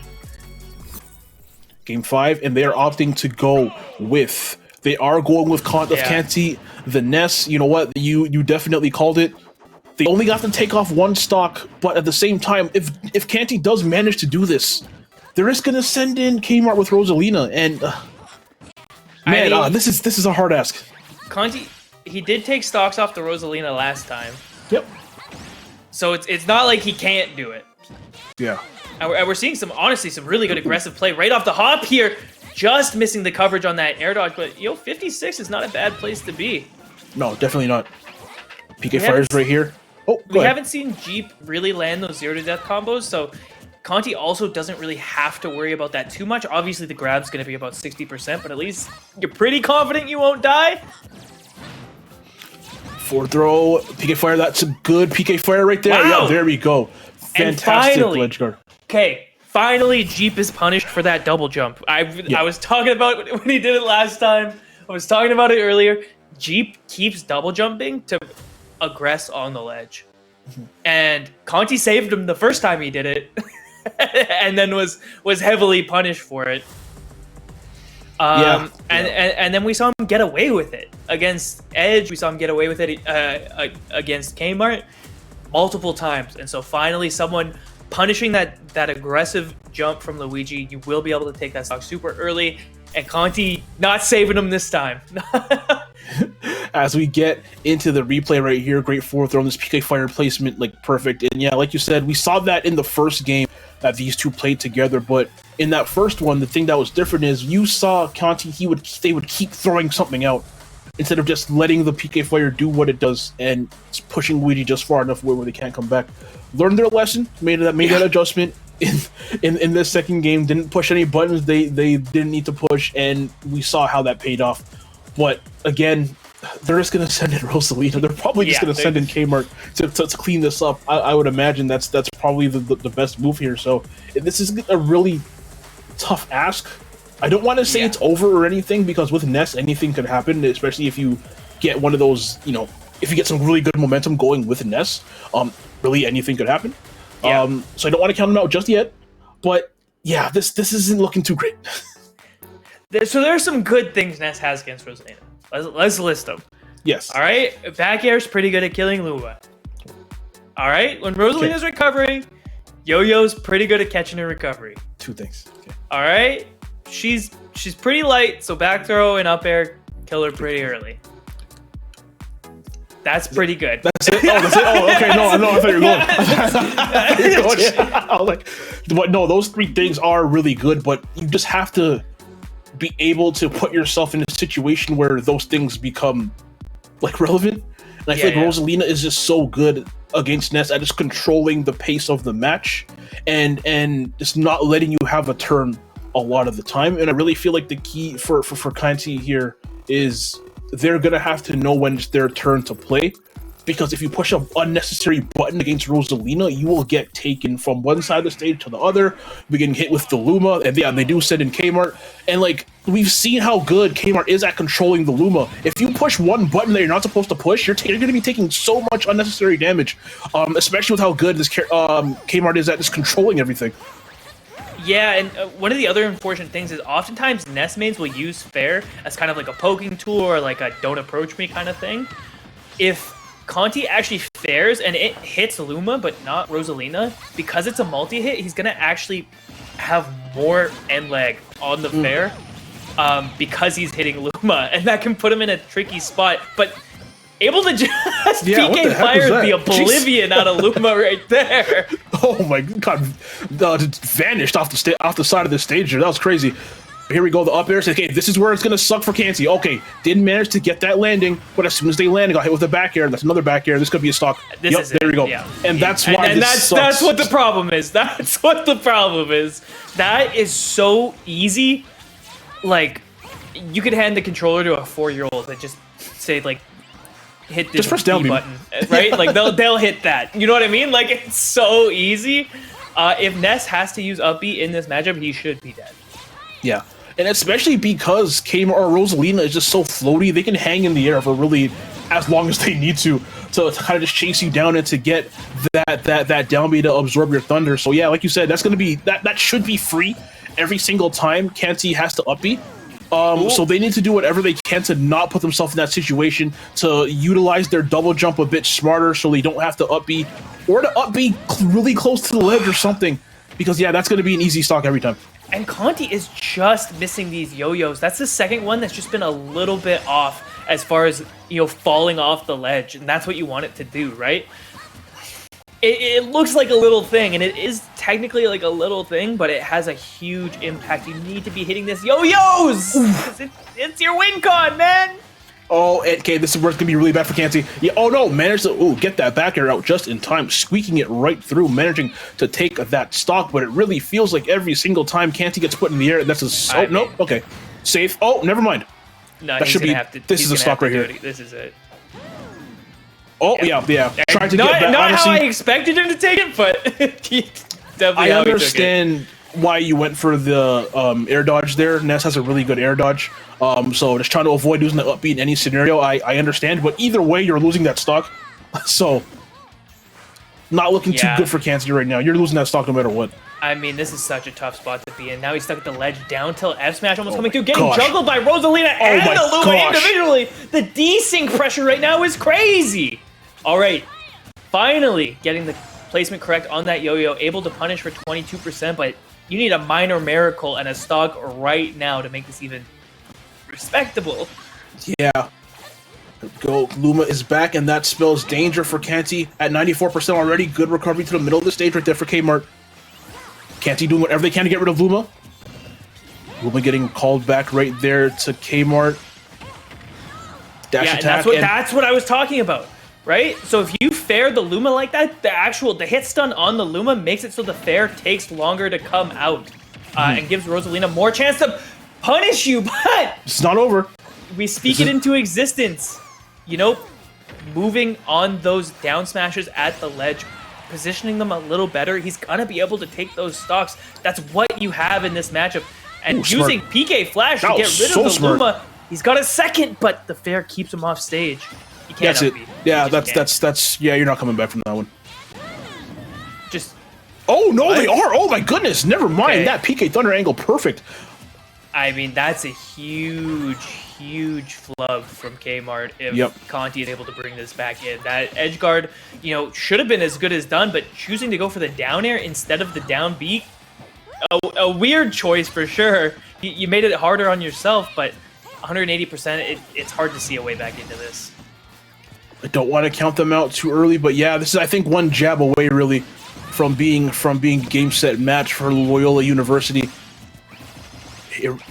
Okay. All right. A bit of momentum here. The PK. Oh, okay. The PK Flash could have done something. He's trying to hit him with it now. Okay. Don't DI that wrong, because he will die. Nope, not quite. The Luma snipe. Oh my god. And oh my god. He's alive. Nurse, I thought that downer was gonna win. I thought that was gonna be it. Conti's crazy. The movement right now, the nerves! Okay. All right. All is right in the world. Loyola University taking that 2-0 over Texas A&M. I was fully... Y'all couldn't see me when I was, when the match was going on, but I was like holding my microphone like I was this close to it. Oh, I was ready to start screaming. And Conti managed to make that comeback. But you know what? Valiant effort from Kanti there to almost make that comeback and to survive for that long in a matchup that is complete booty from the perspective of Ness. But Loyola University, Kmart, I have to definitely say was the MVP for them, taking out 7 stocks in the first set and 3 stocks in this one, 10 overall. 10 out of the teams, I think they got 24 between the 2 matches, so managing to take out just under half stocks. Yeah. Just under half the stocks by themselves. Really can't ask for any more than that. From who I think is probably their best player just based on what we've seen. Yeah, I mean it was good, man. We saw the nerves coming out in the end. We definitely did. We saw a couple, out Bs that had the potential to get down beat by Rosalina that you let him come back. Ness living to 216% is Which is crazy. not often what you see. But he's able to clutch it out in the end, and that's why they're here. And that's why they were looking good throughout this crew battle. These guys, they're feeling good, they're looking good, and they're willing to go and make those plays, which I respected. Yeah. So that is actually Loyola now moving up to 3 wins and 2 losses on the season. They now have a winning record, and Texas A&M moving down to 3 wins and 2 losses. So again, now they're both tied up in the standings, and this far into the season, again, you really do not want to have that losing record with only 4 or 5 weeks left. So big shout out to Loyola University, kind of keeping their head above water right here. But now Texas A&M, they can't afford to get on a losing streak. If whoever they have to play next week, you would hate to go from 3-1 down to 3-3. So now every single game from now until the conference play is going to be vital for not just them, but really for all teams. But when you have a record that's so close to being going one way or the other, every single game means that much more to you. Yeah, and honestly, every single game we have today is people with close records, right? No one was like 3-0, no one was like 4-0. We saw 3-1, 2-1, 1-1, 2-1 again. Everyone here no one's pulled away. Yeah. And so when you have records that close, especially in a system like this, you need to make these games count just across the board. You cannot afford to be going down. Yeah, and it's really going to be really interesting to see when the season is all wrapped up what the playoff bracket is going to look like, because again, we have so many teams. I think right now we have a clear favorite overall, which is which school was it? Whichever school Sensational was on. I forget which one. Was it Northwood? The school was Seth and So Good. Yeah, I think it was the school was Seth and Northwood University. I really feel like at this point they're the clear favorite. But after that, we have so many schools that are just neck and neck. So close. You really feel like anybody could beat anybody on any given day. And I really feel like this set we just saw, despite it being a 2-0 for Loyola, this was 1 or 2 minor adjustments, I think, from Texas, from potentially being a 1-1, and maybe we're going into a game 3 right now. I go back to that first set. If they don't start with Seabass versus Rosalina versus Kmart, that whole thing potentially spins in a different direction. But you start off with that bad of a matchup. You let Kmart kind of get cooking a bit, and then, they just kind of kept that avalanche going throughout the rest of the set. And in that last game, or that last set, again, a couple of minor things. I really feel like that first game with Pick Pack the Pac-Man, if they kind of just stayed a bit more stuck to their fundamentals a little bit more, they could have ended up taking that first game. And then again, now this set's in a whole different direction. So it's going to be really interesting to see going forward all the schools and the little adjustments they make. Yeah, one of the big things that's really cool about this format is how long the season actually is. Yeah. It gives people a lot of chance to improve, right? And so a loss does not have to define your team. And it gives opportunities for players who weren't that guy to become that guy. Mm-hmm. You know what I mean? And the best player going into the season might not be your best player going out, because these guys are definitely on the grind, man. And there's just so much talent here as well. A lot of, hidden bosses players who may not, it's not the MK Leos and the Lights and the Tweaks and all that kind of stuff, but a lot of incredibly talented players here. But we are going to have to take a quick break, and when we get back, we have game number 2, or set number 2 of today's Smash action. That's going to be St. Edward's University versus Irvine Valley College right after this quick break, everybody.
effort that you can't help but be impressed to see 4 players this much on the same page.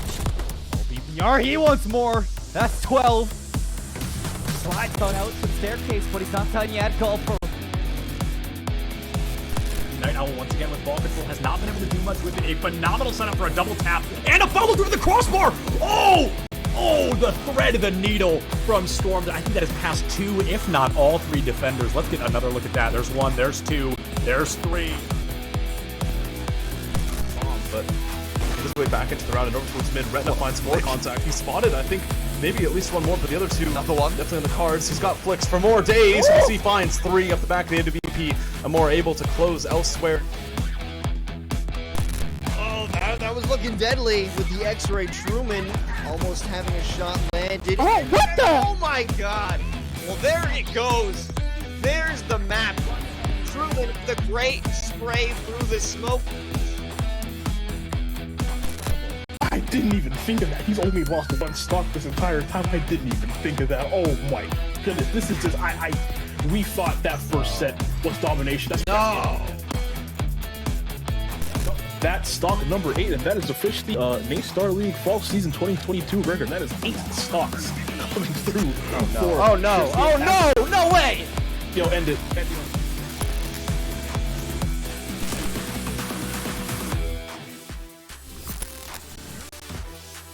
And that was our plays of the week. And if you want to catch any of those games you saw there, here is the schedule. Mondays, we got Rocket League. We got COD and Valorant, a double dip on Wednesdays. Obviously, Thursdays, the Super Smash Brothers, as you are watching right now, followed up, last but not least, CSGO on Friday. So whatever your flavor is, whatever game you like, we got something for you throughout the week. And you can catch that all right here on the Nate Star League Twitch channel. But now we have our second Super Smash Brothers Collegiate Crew Battle of the day. This is going to be St. Edward's University versus Irvine Valley College, and we already have word with who the two players we're going to be getting. And it's going to be an Incineroar Ditto Joe Polk versus Scooter. Incineroar, you don't see, well, I feel like you're seeing a lot more now. People are now realizing that this character is actually very, very good. People, it took them, 3-4 years to figure that out, but either way, but to see 2 Incineroars play against each other is something I feel like you don't see very often, Nurse. It's definitely not, and kind of alluding to what you were talking about. 2 players come to mind, and one of them SkyJ, and the other one's Mystery Soul. Yep. Right? Both of these guys coming out with Incineroar, they've been playing him the whole time. But from regions that don't get to travel very much, right? SkyJ is kind of making a name for himself during the Wi-Fi era, and Mystery Soul being mostly confined to the PNW. Incineroar didn't have that kind of eye in the sky on him, but as both these guys, the results started kind of dripping in, more people were like, maybe there is something here, right? Maybe there's something worth investing time into. Yeah. And we've been seeing kind of a resurgence, like you said. Let's quickly talk about the rest of the rosters. St. Edward's, they do have, I believe, 6 players. Obviously, 4 can only be going in. They have Dimmadrip, Silver Fox, Black Stitch, Catwalk, and Jolt Poke. So they have opportunity for throwing in subs in the next game if things aren't working out. On the other side, we have Irvine Valley College. That is Scooter, who we are going to be seeing first. Versus we also have Muchza, Circle, and the greatest tag of all time, Joker's Kitchen. Nurse, what are they cooking in there? What are they cooking in Joker's Kitchen? What is he cooking, man? What are they cooking? I gotta know what's in Joker's Kitchen, man. Oh. Honestly, both these teams, the 2-1 record on the side of St. Edward's, the 1-1 on the side of Irvine. I think it's spicy. Predictions. We went opposite predictions. Yep. I said no way. You tell me Joker's Kitchen is on one team. That's the winning team. You cannot tell me otherwise. That's crazy. Just looking at the, I went to Smash Data to do a little bit of research. I kind of just compared the, set counts and everything like that. Yeah. I kind of like St. Edward a little bit more in terms of how each individual player did. But you know what? As soon as I saw the tag Joker's Kitchen, I was this close to taking Irvine just because of that, because that is a top tier tag. But you know what? We also have some top tier action coming up. The first match of the day is going to be starting right now. This is going to be Jolt Poke versus Scooter in the Incineroar Ditto. When's the last time you saw this? Maybe never. And thankfully, they picked very different colors. Thank Scooter the Lord. Scooter TM is just a 10 out of 10 in-game tag. But Jolt Poke versus Scooter the Incineroar Ditto. We're going to be seeing a lot of that. And unfortunately, already seeing a flub on that side B timing. Yep. Going for that revenge, trying to catch that up B, but couldn't quite do it. Give me a Scooter in the green and Jolt Poke in the red for those who might be wondering. But yeah, I feel like we're going to see a lot of flub to Alolan whips. Oh my god, do it again, do it again. There's no way that we just saw side B into whipped side B into charged F smash. Get me out! I just say we're gonna see a lot of flub to Alolan whips, and we got them right there, back to back on cue. Either way, that lariat, the darkest lariat coming through, really good option out of shield, followed up by the forward tilt Scooter from Irvine Valley College, taking that first stock. Yeah, a greedy option coming out of Jolt Poke, going above ledge with that side B. You know, Scooter able to call it out, but at the same time using the down smash to actually jump over the side B and get the punish. I don't know if he knew. I'm looking like the Riddler now. Like, does he know? Does he know? Shouts my boy A1. Oh my god. That's an inside joke. But either way, right now, I feel like Scooter just absolutely dominating in this Ditto right now. A full stock lead. And just looking like the better Incineroar, if I'm being honest. Edgeguard opportunity here, but no, using that up B to counter that down air. But yeah, definitely looking like the better Incineroar Scooter is. Yeah, we're seeing Scooter have a lot of solid plays and use around that neutral B. Right? We've seen it coming out of spot dodges. We've seen it trap landings. Overall, Scooter's just had some pretty good usage of that move, and it finds pretty big value when it hits. That being said, I never want to count Incineroar out, even in the Ditto. Jolt Poke's still in this, but honestly, we've seen side B timing flubs from both of these guys.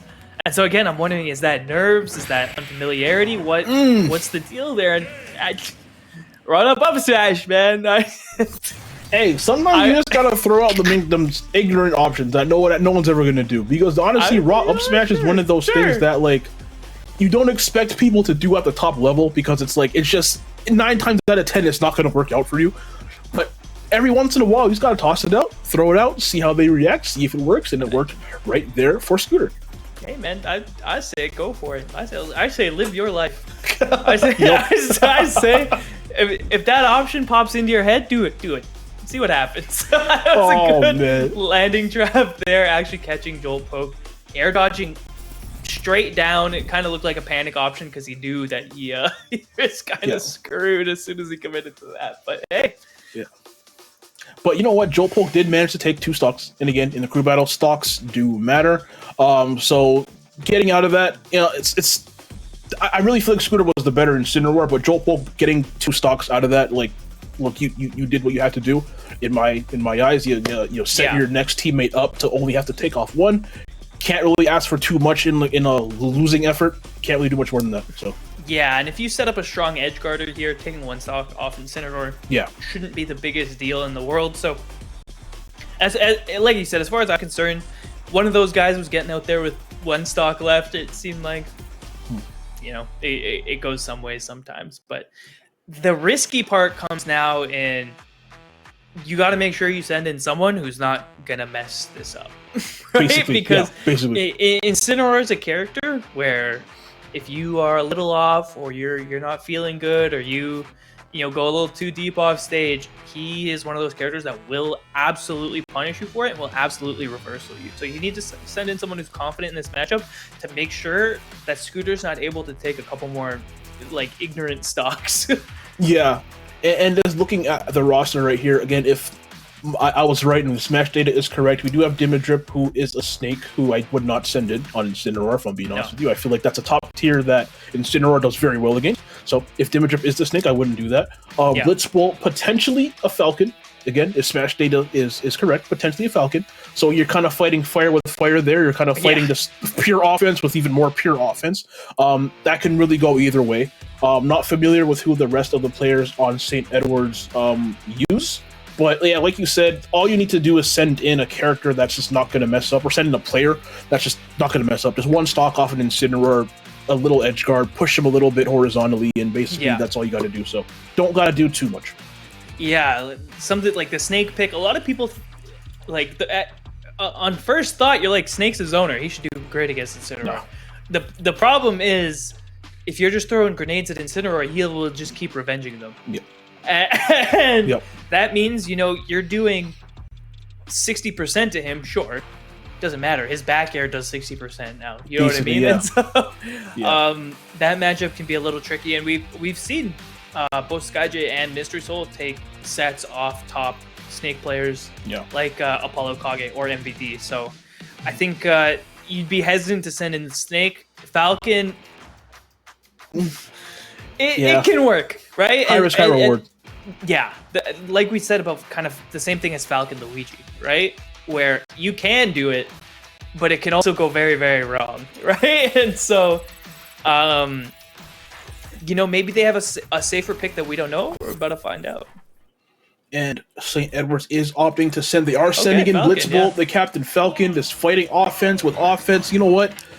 This could definitely work out. But at the same time, sending in Falcon like this gives the other team the opportunity to counterpick. And Falcon, even though a solid character, has a lot of characters in the game that could take advantage of the weaknesses. So putting yourself no. Okay, cool. Anyways, but yeah, setting yourself up to counterpick a Falcon, not too bad of a situation. No, I'm like GG's. A noted Falcon Punch. Oh, I would have done it. Honestly, a little bit of a weird commitment on that F smash. I really thought Blitzbolt was actually going to try and go for like a knee. Nice. There's the knee.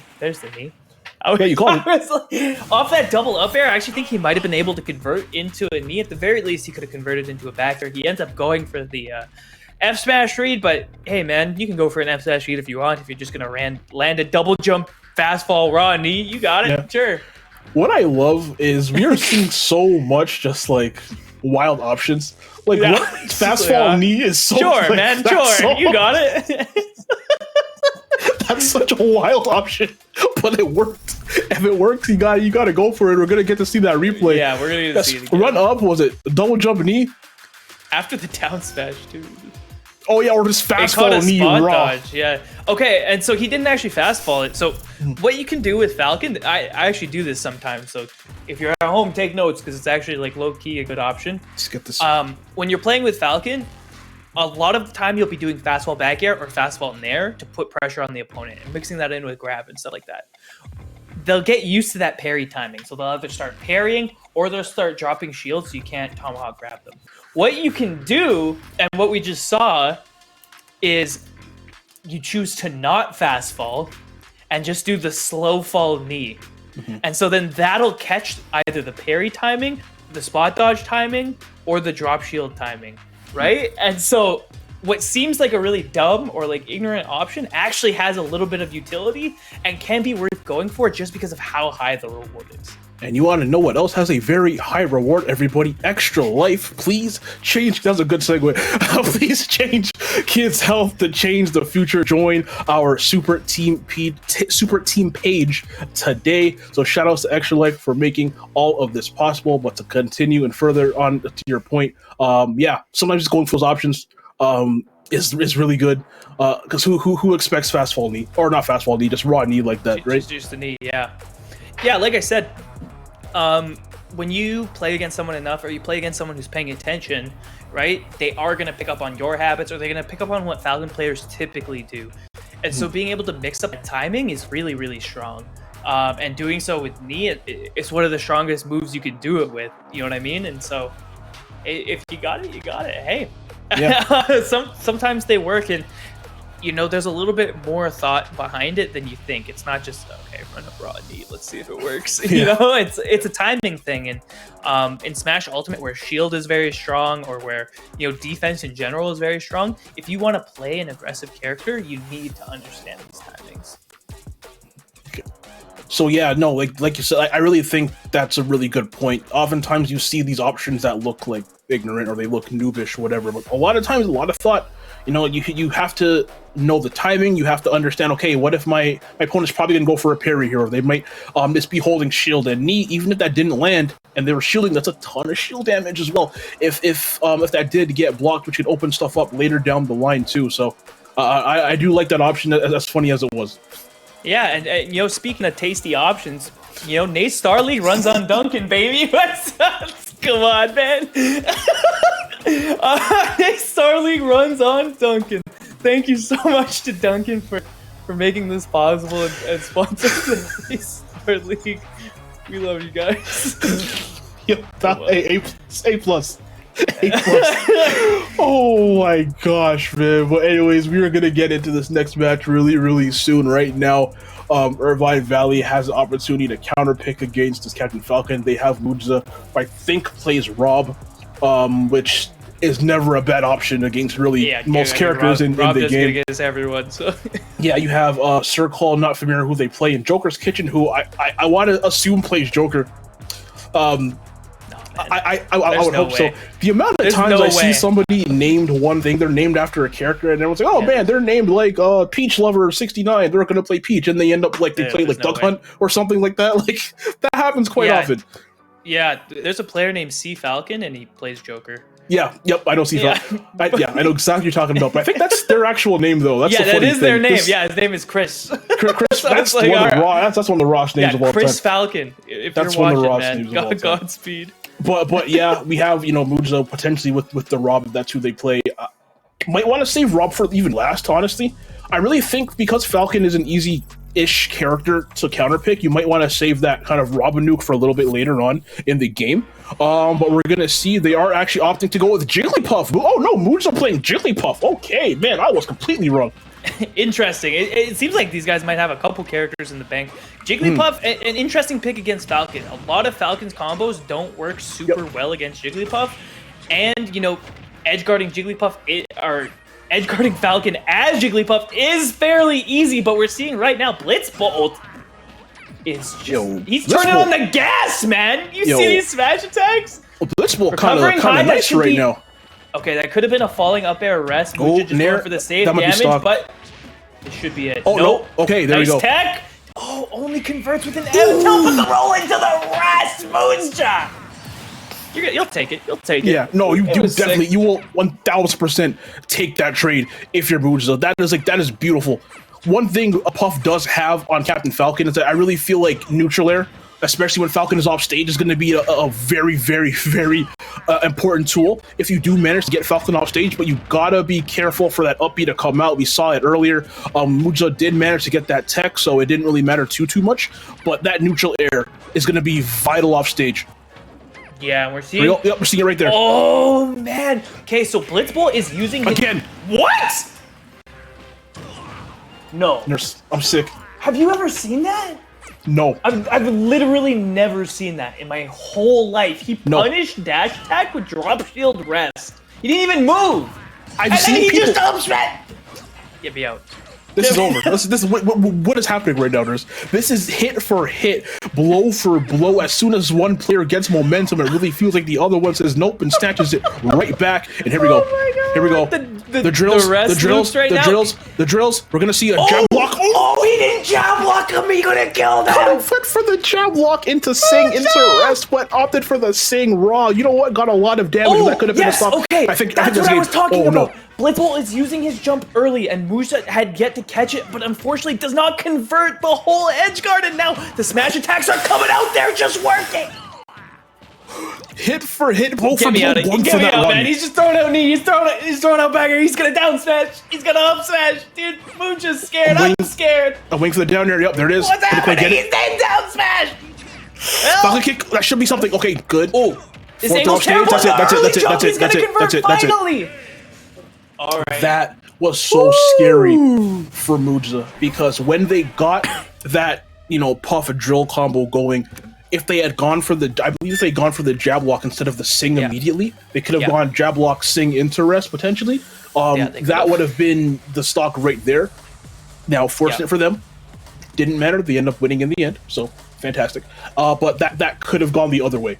And these are one of those moments where if St. Edwards ends up losing, or sorry, St. Edwards ends up losing down the line, this is one of those matches where it's just like 1 or 2 hits going the opposite way would have completely shifted the momentum of this match. 100%. And honestly, like I said, we noticed it, and at the end we saw Muja noticed it. These early jumps coming out from Captain. That was what? Good lord! He didn't even like jump out of shield to do that. He just nope. Hey, that's something that I guess not everyone knows. That could be literally never seen that in my entire life. Matchup check. My entire life, I've never seen that. I've seen a lot of attempts, but I haven't actually seen that work out. So again, that's just like matchup knowledge that maybe Captain Falcon there didn't have worked out for Muja in the end. Yeah. So yeah, like I said, those early jumps from Captain Falcon make a huge difference. If you can tell or know when a Falcon player is going to jump, that's stuck. You will be able to give them every single time, right? And we saw the nerves kind of, coming in at the end. We saw these early jumps. We saw a couple run-up short hop knees. We saw these crazy up smashes, which honestly, most of them worked. But, once you kind of start seeing those panic options, especially off stage, Puff's hitboxes linger for such a long time that you only have to be mostly right to end up taking that stock. And that's what we end up seeing. And now counter pick goes to the going to St. Edwards. We saw Jolt poke the Incineroar. We just saw Blitz pull up the Captain Falcon. We still have Dimidrip, I believe, who plays Snake. And I think their 4th player of this round was going to be Silver Fox. I'm not sure who they play. Maybe it's Fox. But honestly, if Dimidrip does do Snake, I think this might be the time to just toss him in. Forcing Jigglypuff to chase Snake around the whole stage while dropping grenades and C4 and stuff like that. Puff, obviously, great air mobility, but not too fast. So forcing them to chase Snake around the entire stage, pretty good option. And at the same time, it's only 1 stock, and it's Jigglypuff, one of the, 3rd lightest character in the game or something like that, something down in the bottom there. So whoever is getting sent in right now from St. Edwards, not too hard of an ask, but man, Muja's Jigglypuff has been fantastic, and they are sending Dimidrip the Snake. Muja, for as fantastic as they are, this is just a matchup thing. This is going to be really hard to overcome. It's tough, right? Because, we just talked about how long Jigglypuff's hitboxes linger for. Mm-hmm. That actually just becomes a problem in this matchup, right? Because you linger right into the grenade hit. Yep. And it only takes so many trades for Snake to start just taking you out. Yeah. We're seeing a little pause here. Intense neutral. Fast-paced action. Super Smash Brothers Ultimate. They're going for the timeout. Only 9 minutes and 20 seconds left. Who's going to take it? Hey, so Nurse, how was your day? That's pretty good. Yeah, pretty good show. I was going to say, when Jigglypuff hitboxes linger into those grenades, it only takes, 6 or so grenade hits for Jigglypuff to be an up tilt kill percent. Okay. Because Jigglypuff's tilts are so underwhelming, she oftentimes has to approach from the air. And approaching from the air is it's a very quick way to trade with Snake up tilt. Yep. And it's a very quick way to lose your stock. And so that's where this matchup gets a little tricky, but we're seeing a little pause from these guys. Maybe that's not the stage they wanted, or I'm assuming that's probably what it was. I believe it was a controller issue from one of the players. It probably was Dimidrip there. So we're going to quickly get that fixed and hop back into that match as soon as we can. But yeah, Dimidrip just has to take 1 stock from this Puff, and that's a really good point that you brought up earlier. You have to approach from the air as Jigglypuff, obviously being an aerial-based character. But if you so much as breathe on Snake's shield, you're just getting up tilted until like the 5th dimension. And Jigglypuff, because those hitboxes linger for so long, it's a gift and a curse. Because your timing doesn't have to be on point for things, but you're stuck in that animation for so long that you can't jump away if something is coming. Obviously, you can drift left and right, and you could, do all that kind of stuff nice. But like with Snake's up tilt hitbox being as big as it is, the inability to both jump away and drift away at the same time because you're still stuck in that like narrow animation, that's really gonna hurt. Yeah, for sure. And like I said, you know, just like drifting into those grenade hitboxes too. Characters with like fast or really quick hitboxes are able to just hit Snake and get around the grenade. Jigglypuff, unfortunately. Oh no. Huh? Oh no. Oh my god. Oh no. My god, he misses the conversion. He got too greedy. I was about to get up. I was about to leave. If that ever happened. Oh my gosh, a shield break within what 30 seconds of the what the hell just happened? He got hit with a grenade. Okay, did not see that. Either way, that could have been incredibly dangerous. That Dimid Drip, Mooch just went too crazy, man. He said it's my time for the clip. And it wasn't. We brought this up in the previous set. Sometimes Falling characters who up air have down B is all you gotta do. Yep. Sometimes characters who have those saucy combos, sometimes as you're playing them, you kind of get lost in the sauce and you end up maybe doing something you shouldn't have done. But to kind of give Muja the benefit of the doubt here, maybe they just wanted to tack on that extra damage because of how heavy Snake is. So they weren't sure if that that up air into up B may have KO'd. Who really knows? So maybe they wanted to just be safe and to tack on that extra damage. Did not pay off in the end. They lost their stock for it. And yeah, Dimid Drip still sitting on 3, moving on. With Snake, that's really good as well. Yeah, what okay, this is my headcanon. What I think they were going for was falling up air, down air, light hit fair, rest. That's what I think they were going for. That would have been sick. Because it would have been sick, and I'm pretty sure that that's true. And then you can do it if you get it just right. And so that would have been a way to put on a little extra damage and just confirm that you probably are getting the kill. Mm-hmm. Because he broke the shield on the platform, I would have felt pretty good about the up air just doing it.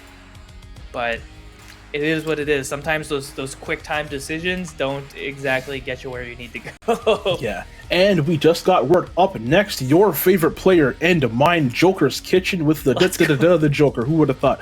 Coming through top 10 tag, I think I have seen. We're finally gonna figure out what he was cooking, man. We're finally gonna figure it out. Oh man, top 10 tag. Oh, he does play Joker. Let's go. Does play Joker. Between Joker's Kitchen and Crystal Math are the 2 best tags I've seen on the Nate Star League season so far. But hopefully, Joker's Kitchen's play as spicy as their name. They are kind of getting cooked. I gotta not do the food puns. I was gonna say they're getting cooked, but kind of getting bodied in the early ons of this match. Does get our Shen, which is a really good tool for making a comeback. But against Snake, who can just opt to run away the entire match, you're gonna have to use every single second of that Arsene to your advantage. And unfortunately for Joker's Kitchen, Dimid Drip not giving them the chance to do so. Yeah, that Arsene looking well done as Dimid Drip takes this stock Joker's Kitchen down and almost lapped immediately. Ooh, okay. Ooh. Okay, Arsene right back there. Down there on the Rebels Guard, and an F smash will actually even it up. Those are the ignorant options we like to see, man. I want to be back in the game. Let put me back in the game. Joker's Kitchen. We've been cooking that F smash. Damn it! I was waiting for you to say that. Oh man, but Joker right now off stage with that Arsene. Dimid Drip doing whatever they can. I'm trying my best to not make food puns. Dimid Drip doing whatever they can to stay alive here. After getting off to such a hot start, getting forward smashed like that has to take a toll on you mentally, leaders. Yeah, it hurts, right? Because you're feeling good. You're like, man, I'm so ahead. I'm kind of saucing this guy. Oh, and then you get hit with a forward smash, and you're like, it really didn't matter at all. Huh? Yeah. Like, it really didn't matter at all, especially an option like that that's so avoidable at the B. Up tilt out of shield is going to be able to punish the dash attack, and no Arsene on Joker right now, but there it is. Dimid Drip getting a little ambitious and hitting these Rebels guards before they're up. He actually could be F-smashing those if he really wanted to. Yeah, Dimid Drip I really feel like is throwing out too many hitboxes. Like at this point in time, we know Joker's Kitchen is looking for the Rebels guard, so if you're Dimid Drip, you have to make that adjustment and not throw out anything unnecessary, because that's what 2 times I feel Joker's Kitchen went from 0 Arsene right to full Arsene because Dimid Drip was pushing a few too many buttons, like right there. Like right there, yeah. Like right there, but this might be too little too late for Joker's Kitchen. Has to take off 2 stocks right here, and from a Snake, that's a hard mountain to climb. Joker's Kitchen getting put right back into the refrigerator. Hey, you said hi and goodbye. Joker, I love your tag. Love your tag. And I was gonna say, we opened the fridge and we saw that the options were stale. Joker's Kitchen unable to find his way out. I'm so tired of this. Snake, man. Oh, goodness gracious. But Irvine Valley. And Dimidrip cooking on an open flame. Hey, can we mute his mic? Taking the stuff. Hey, can we mute his mic? No, I'm playing. No, but Joker's Kitchen right there, doing really as good as I feel like you could have done. One thing from Dimidrip though, even though they did win that with 2 stocks, I really feel like they were overly aggressive at times with Snake. And with Snake, you don't have to really do that. There was twice or 3 times there probably where, Joker went from 0 Arsene to full Arsene in the matter of seconds because of the over-aggression from Dimidrip. It ended up working out in the end, so I guess it doesn't really matter. But if you're playing another character against another character who could take advantage of over-aggression, you might want to tone it back a bit. Depending on who comes out next. Yeah, one of the interesting things about that game in particular was there was definitely room for improvement on both sides, right? Absolutely. Joker's Kitchen had Arsene for way more of that match than he should have. He got 2 or 3 of them, sometimes on the same stock, right? And so when Arsene's coming out that much, you expect it to go in Joker's favor, and you expect the conversions to be a little better. Thankfully for Dimidrip, he kind of had a read on what Joker's Kitchen wanted when he had Arsene out. We saw a lot of dash attacks, a lot of fairs, and a lot of just like semi-unsafe options on Dimidrip's shield while Arsene was out, and that allowed him to play around Arsene despite it being around so often. Yeah. But now now Irvine has the opportunity to counterpick this Snake. We saw Scooter, the Incineroar, we just saw Muja, we saw Jokers, and I think they have Cirque Hall coming up last. Not familiar with who they play, and it is going to be King DDD, another crew battle killer. Honestly, if I had to make a crew battle tier list, King DDD, S tier, King K. Rool, S tier. 2 characters you don't really see in the singles very often, but their raw power and ability to just take stocks and to just matchup check people is crazy. And because they matchup check people so well, and you only have 1 match to play against them, you don't have that second game to like make your adjustments. You have to learn the matchup within 3 stocks, or that's it for you.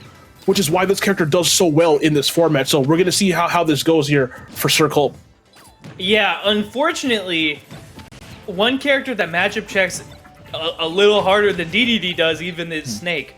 You know what I mean? And especially, DDD does not have a ton of save hitbox. He wants to zone. He wants to kind of land on you with back air, fair, and nair. He wants to get you at the ledge. Snake doesn't care, man. He just doesn't, right? Yeah. And so playing around grenades, especially when you're as big a body as DDD, is such a chore. Yeah. It's gonna be tough.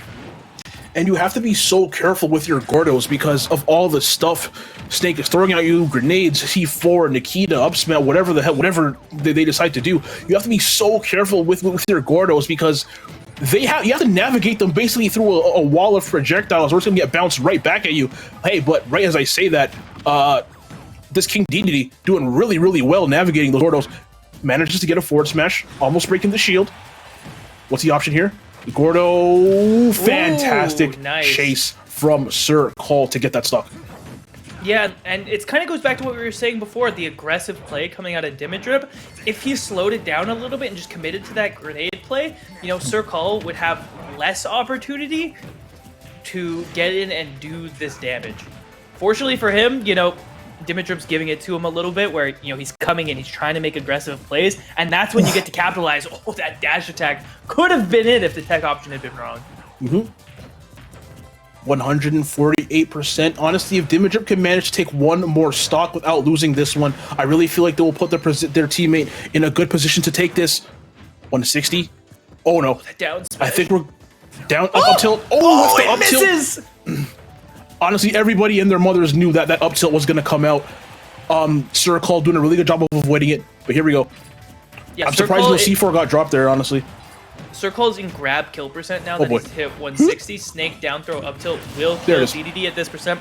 So will a raw up tilt. So taking that one stock, it's pretty much the most you could ask for here. You know, Sir Cole was trying to keep that stock, but if Dimitriv's able to get another one, I mean, that's the dream right there. Yeah. Oh, and there it is, a little bit of lag. I believe it hit the Cypher. I think it hit the Cypher, so a little bit of hit stun lag on that. But Sir Cole managing to survive, still has 2 stocks left, and Winter King DDD, one of the heaviest characters in the game. Those 2 stocks are going to go a very, very long way.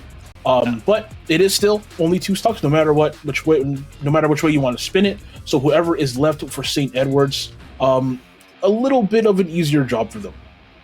Yeah, you know, 1 stock down, you'll take it any day of the week. The unfortunate thing is, depending on what character you have, DDD can start to become a real hassle. Yeah. Like if your last character is like kind of honest, like an Inkling or like Lucina or something like that, King DDD, he'll just outpace you a lot of the time. And by outpace you, I mean like you have to win neutral so many times that it just starts getting really annoying.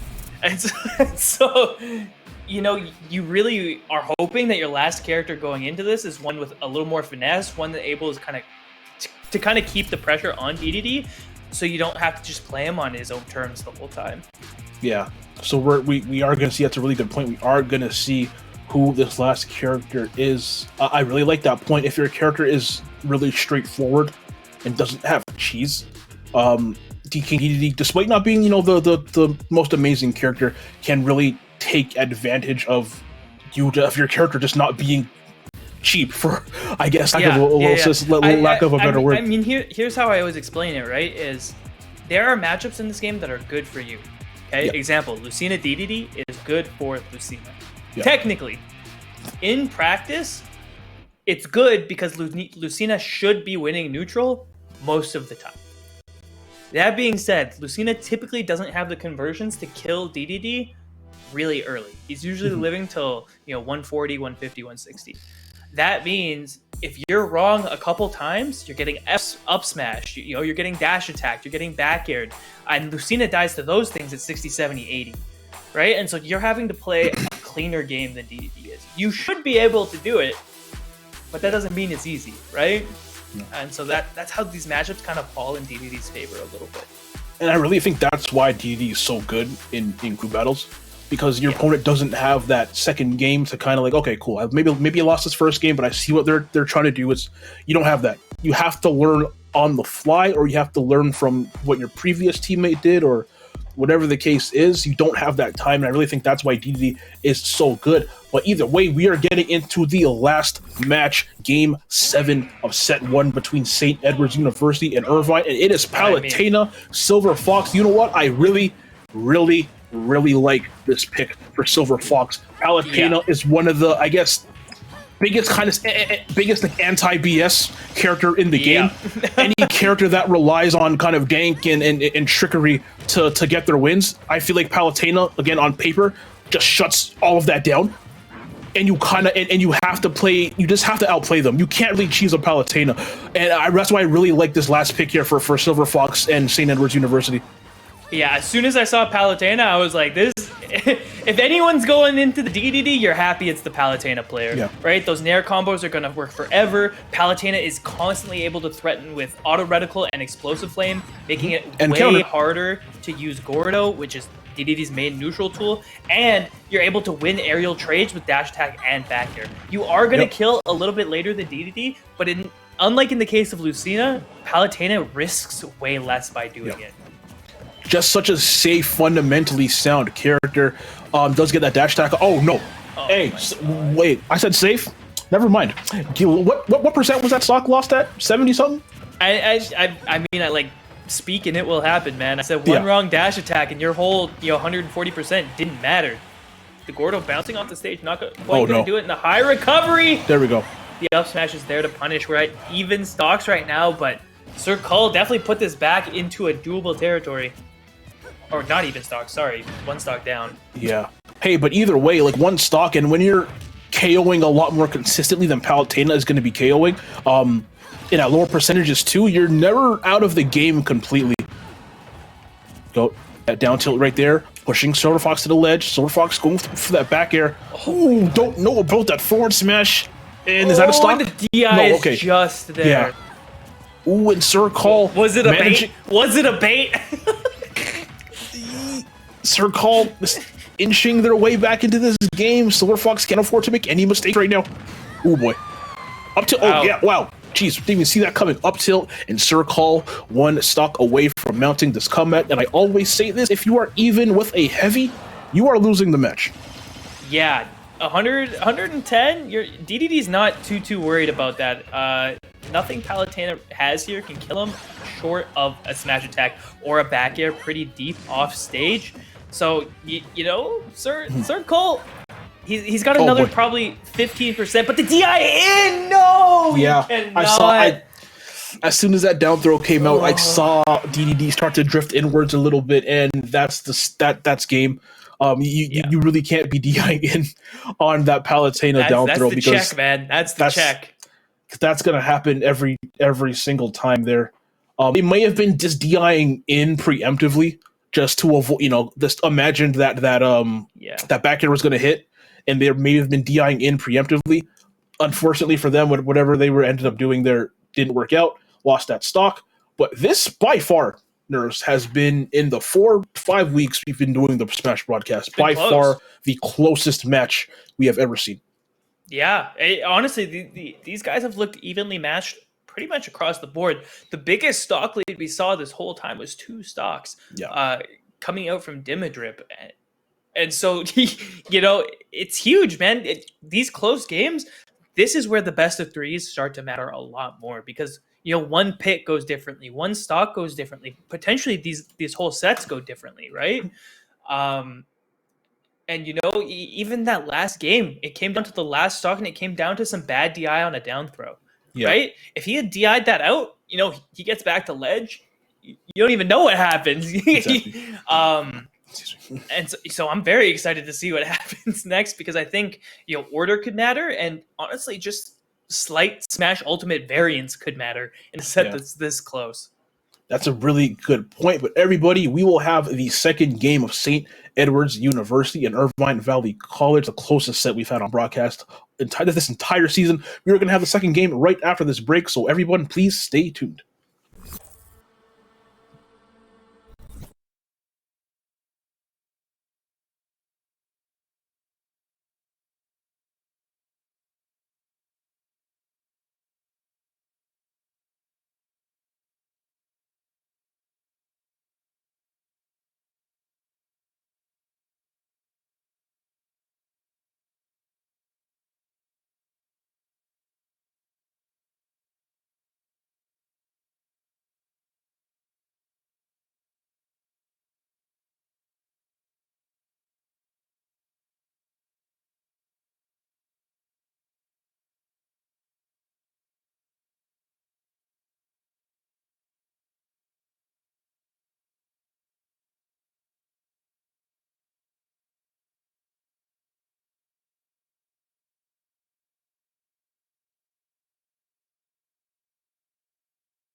Hello, everybody, and welcome back to Nace Star League. This is the Super Smash Bros. Ultimate portion of the week's festivities.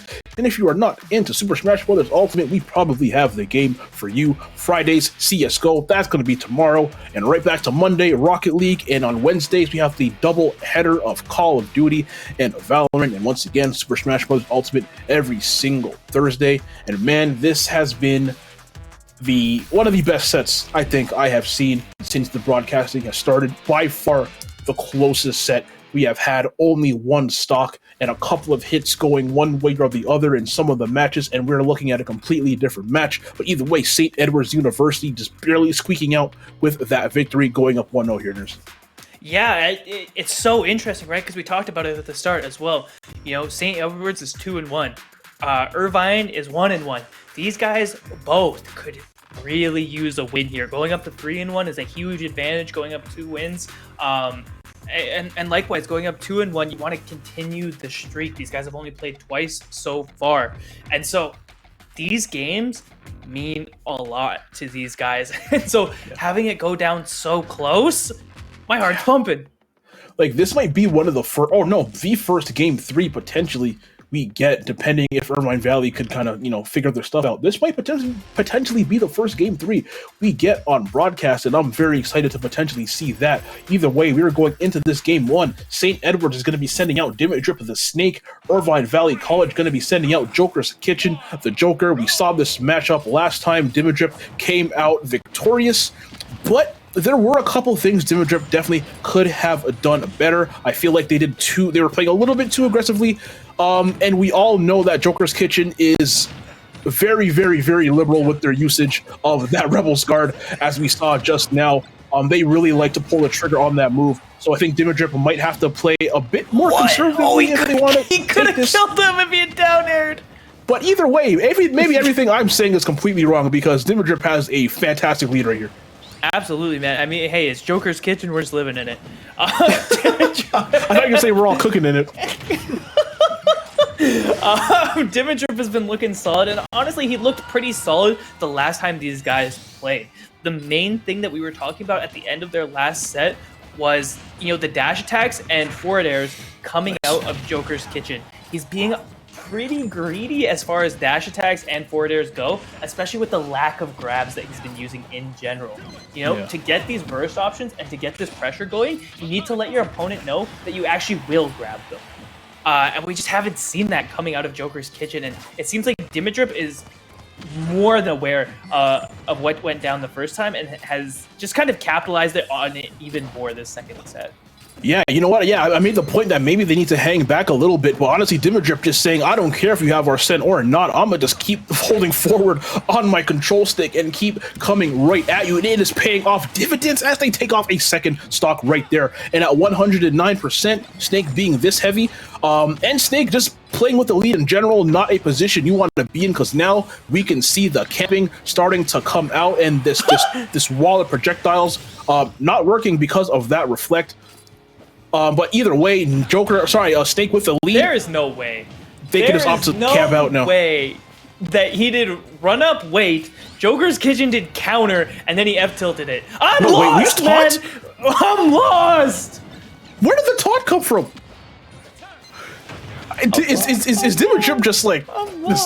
I don't know if that was like on purpose, if that was a flex, if that was like actually trying to go for something, because hey, if you don't know, when you do get rid of that box, there is actually a hitbox on it. It does act as a projectile, if you didn't know that. As you get that up tilt, not going to be enough, so don't know what they're going for there. Probably going to see another up tilt from Dimidrip coming through soon, I would imagine. Joker's Kitchen has the most insane counters I think I've ever seen. Absolutely. He's just willing to let it rip, and honestly, fair enough, but it seems like Dimidrip is kind of catching on to the timings here. We've seen a couple of them work, but not enough for it to really be super worth it, and honestly, it doesn't really matter how often you have Arsene if the guy's winning anyway, you know what I mean? Oh, just, come on. Bro, yo, I thought that... Okay, Rebels Guard is a punishable move! Please. Okay. I think Dimidrip just wants the up tilt. Dude, Dimidrip is fiending for this roll. You can actually feel it in his freaking soul right now. He just wants him to roll. He's standing there. He's like, roll in. roll in. Oh There's boy. no way. He did it the wrong way, and it didn't matter. He did it the wrong way by accident, and he was rewarded for it because Joker's Kitchen was greedy. He was He did it the wrong way. He did the box. He was standing there just wiggling his stick because he wanted him to roll, and I don't know what game I'm Nurse, you playing good? anymore. Are you broken? I think don't know what game we broke I'm Nurse. playing anymore. It doesn't look like Smash Bros. I think we broke Nurse, everybody. I think we broke Nurse. But anyways, Dimitri playing that basically exactly how the first game between them went. 2-stock victory. Close. Nurse, you good? You all right? I'm getting worried about you. I got food poisoning or something, man. Joker's Kitchen is not FDA approved. Oh man, that's. But Dimitri playing that 2-stock victory, putting them up. So now if I'm Irvine Valley College, last time they sent in, who did they send in last time against? Or against the Snake? Was it DDD? Yeah, they think they sent out Circle. But I think if I'm them, I'm probably sending in Scooter. I'm just sending in Incineroar. Yeah, Like for that, sure. that's 1000%. That's what I would do. 1000% the best option of the available characters left, unless Mujiza does play Rob, which Smash Data says they did, and so I'm not gonna say Smash Data is a liar. But despite that, I'm gonna probably just send in Incineroar right now. I honestly, I think I'd send in Incineroar over Rob even. Yeah. Especially if they have experience in the Snake matchup, it should be one you're able to just kind of clean up. Got a replay here. Up tilt, yeah. Clean up tilt. And that was honestly, that first stock kind of set the tone for the rest of the game. It was really quick. It was clean, not a lot of percent taken. Joker's Kitchen, kind of with those crazy options, trying to make comebacks happen, trying to make those F smashes happen. You're not going to catch someone off guard with it twice. You know what I mean? We saw an F smash take a stock at about 70% in the first time those guys met. Mm-hmm. That's one of those things where you're like, all right, this is why we play a best of 3. Like, you got it. I'm not going to hit with that again. Yeah.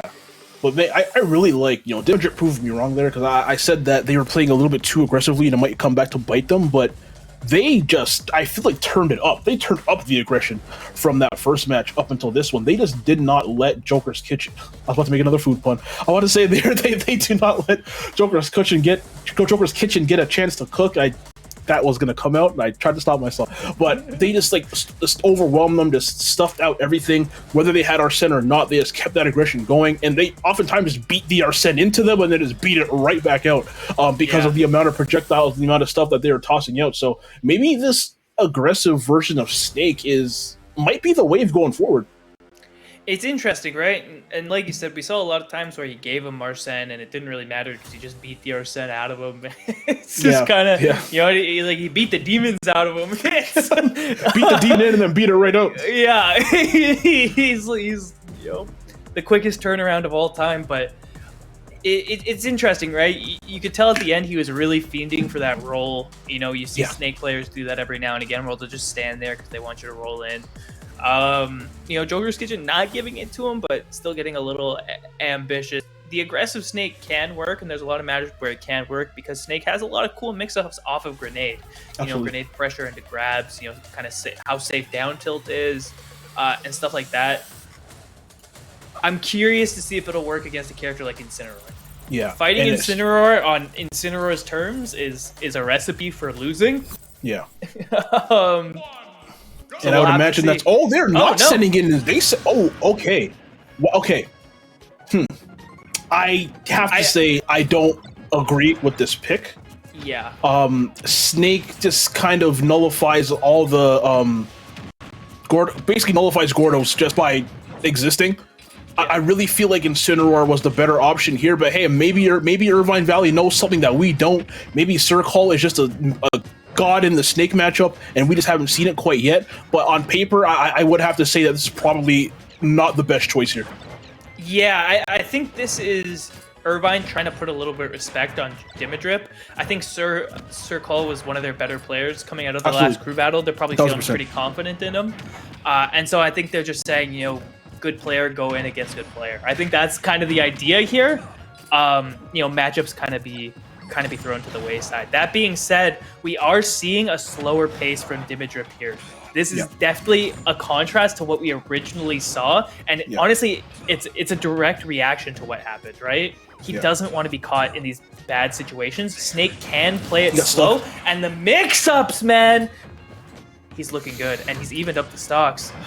And yeah, like kind of just to further on your point, they're completely shifting how they're playing against DDD. DDD wants you to be over aggressive and push buttons that you're not supposed to because of how good this character's punish game is. They want to trap you into that. Dimmadrip obviously realizing that, and the ability to just switch up their playstyle, basically just do a complete 180 on their playstyle from match to match is really, really impressive here.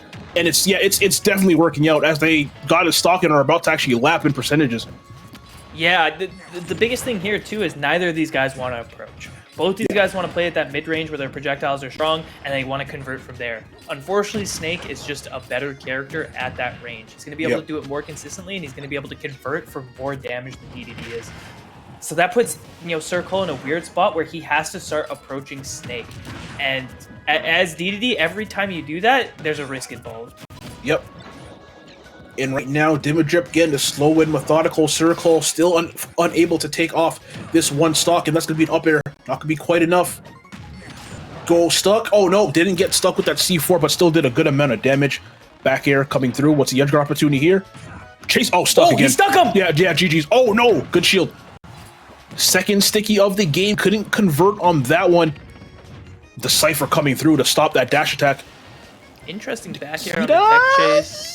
Oh, where you going? Missing, but the ledge regrab only gets a down tilt. Probably could have gone for a down smash and actually secured the kill there, but keeping him on the ledge is good enough. Down throw up tilt will kill at this percent, so the stock is almost as good as done. If Dimmadrip can get that grab or something, watch the C4 falling. There it is. Missing the stage. It's going to roll on, And both of them is looking for that kill hit. If waits a little longer on the ledge than usual, he has been rolling onto the stage. I don't know if that's something Sir Cole is necessarily going to pick up on, but perhaps in the future we'll see something. And there we go. Was that the Gordo getting hit right back? It's so tough, right? Because the Gordo gets hit back, the grenade explodes, Snake can pull another grenade, and the Gordo hits DDD. Like, he's just in such a good spot the whole time, and these grenades racking up 21%. Could have been a little more, but honestly, you're happy with the 50 that you got for basically free. But yeah, for just pushing the B button, basically giving you a free 50%. And right now it's up to 64, still have not been hit onto this stock. Dimmadrip looking to close this out and is playing this really the best way you can. This is why I think me and you both agree that sending in DDD just on paper was not the move here. Oh! But you don't want to kill wait, him he's got no jump! Oh my god, he didn't go for fair! Circle! That could have been a complete shift in the momentum here. Oh my gosh. Oh my gosh, you guys are breaking nurse. You all are breaking nurse, but you know what, Dimmadrip? I'm sorry, Sir Cole, this is really one good conversion away from turning this around, but they have to be able to get that hit, and you have to get that hard read. Oh, he actually went for the Nair 1 up tilt. Sir Cole going off stage again. No, he's gonna go back on in the dash attack. Okay, hey, you know what? It worked out in the end, and Sir Cole played that really the best you could have. I feel like did the best you really could have. Again, I think me and you still both disagree with just on paper sending in DDD when you have Incineroar, who is a character who does really good against Snake. But hey, worked out in the end. They are still down, I believe, 2 stocks if I remember correctly. So I don't know. I don't know if I love that still. Still don't know if I love that. If I'm being 100 with you, I'm over the moon right now that he came out on top of that. That's crazy. Yeah. That was looking super grim. Super grim. And just a couple of dash attacks, put it back into doability. And honestly, when he took Snake's jump off stage, he had a chance to close the game right there. He actually flubbed the punish, but still managed to convert on holding on to the ledge too long. We said earlier, we did notice, he has been holding on to the ledge a little bit longer than normal. He's usually rolling up after he does that. Sir Cole willing to go for the dash attack, and it just pays off. yeah, you really can't be hanging on the ledge that long against DDD, especially with the amount of tools they have to hit you on the ledge there. But yeah, big shout out to Circle there for just holding that and just holding that stock, not passing, not I was gonna say passing away. Wow, not dying, not dying there. But now you have the chance to just counterpick DDD again. A character I feel like I'm saying this a lot with a lot of these characters in this matchup. Whether that's Falcon we saw earlier, Incineroar, Puff, DDD, all very easy characters to counterpick. Yeah. I think so. I would imagine we're probably going to see Silver Fox and Palutena possibly, but we might also see Blitzbolt and the Falcon pop in just to have that offense to be able to maybe just take off a stock really early. Again, that's a high risk, high reward with Captain Falcon, considering how easy that character is to kind of manipulate off stage. So I can see them really going either way. Yeah, Falcon's a solid pick versus DDD. A lot of the combos work really well on DDD. Just knee mix-ups in general. Side B up air chains are really good on DDD, and you can kind of hassle him off stage a little bit. So I don't think Falcon's a bad pick, and that is what we're gonna see. So again, just one stock with the Falcon. Sorry, go ahead. No, I feel good about the Falcon. I think saving Silver Fox for a rainy day is probably what the idea is here. I don't mind it. And yeah, only one stock has to get taken out. But man, I really because Captain Falcon is a character that wants to be in your face and really is just incredibly aggressive.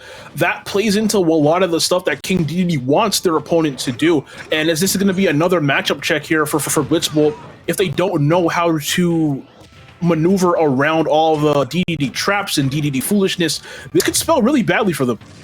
Yeah, a big thing about Falcon is his advantage against DDD is really good. You should be able to convert into huge damage every single time you hit him. Yeah, the problem absolutely. is you have to know when it's your turn to hit him, because it's not always, right? And like we saw right there, went for a Falcon kick, when it wasn't their turn in Circle, capitalizing off of that and taking a stock, and just like that, this game is down to a 1-stock lead now, I believe, for St. Edward's University. That's the risk you take sending in Falcon when you're sending in a character that's relatively linear, and another time pushing a button when you probably shouldn't have there. That's the risk you take when you're sending in a character like Falcon, who's this linear.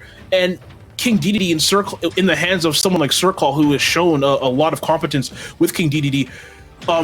If you're going to play linear, you're going to run into every single trap just like that one. Yeah, and honestly, that last stock we saw Blitzbolt lose was the exact same reason he lost his last stock last time. It's those early jumps off stage. It seems to be a habit that he has. And this has evened up the stocks. The early jumps, the kind of unwarranted aggression against Gordos. It can be good, but you have to do it with purpose. Not with this, please. Oh no. Okay, good tag. Okay. Don't. Yeah, that breaks shield. We both were thinking it. Oh my gosh. Okay, again, all Blitzbolt needs is one hit to escape this. Potentially gets the gentleman jab, not quite enough. Edgeguard opportunity here.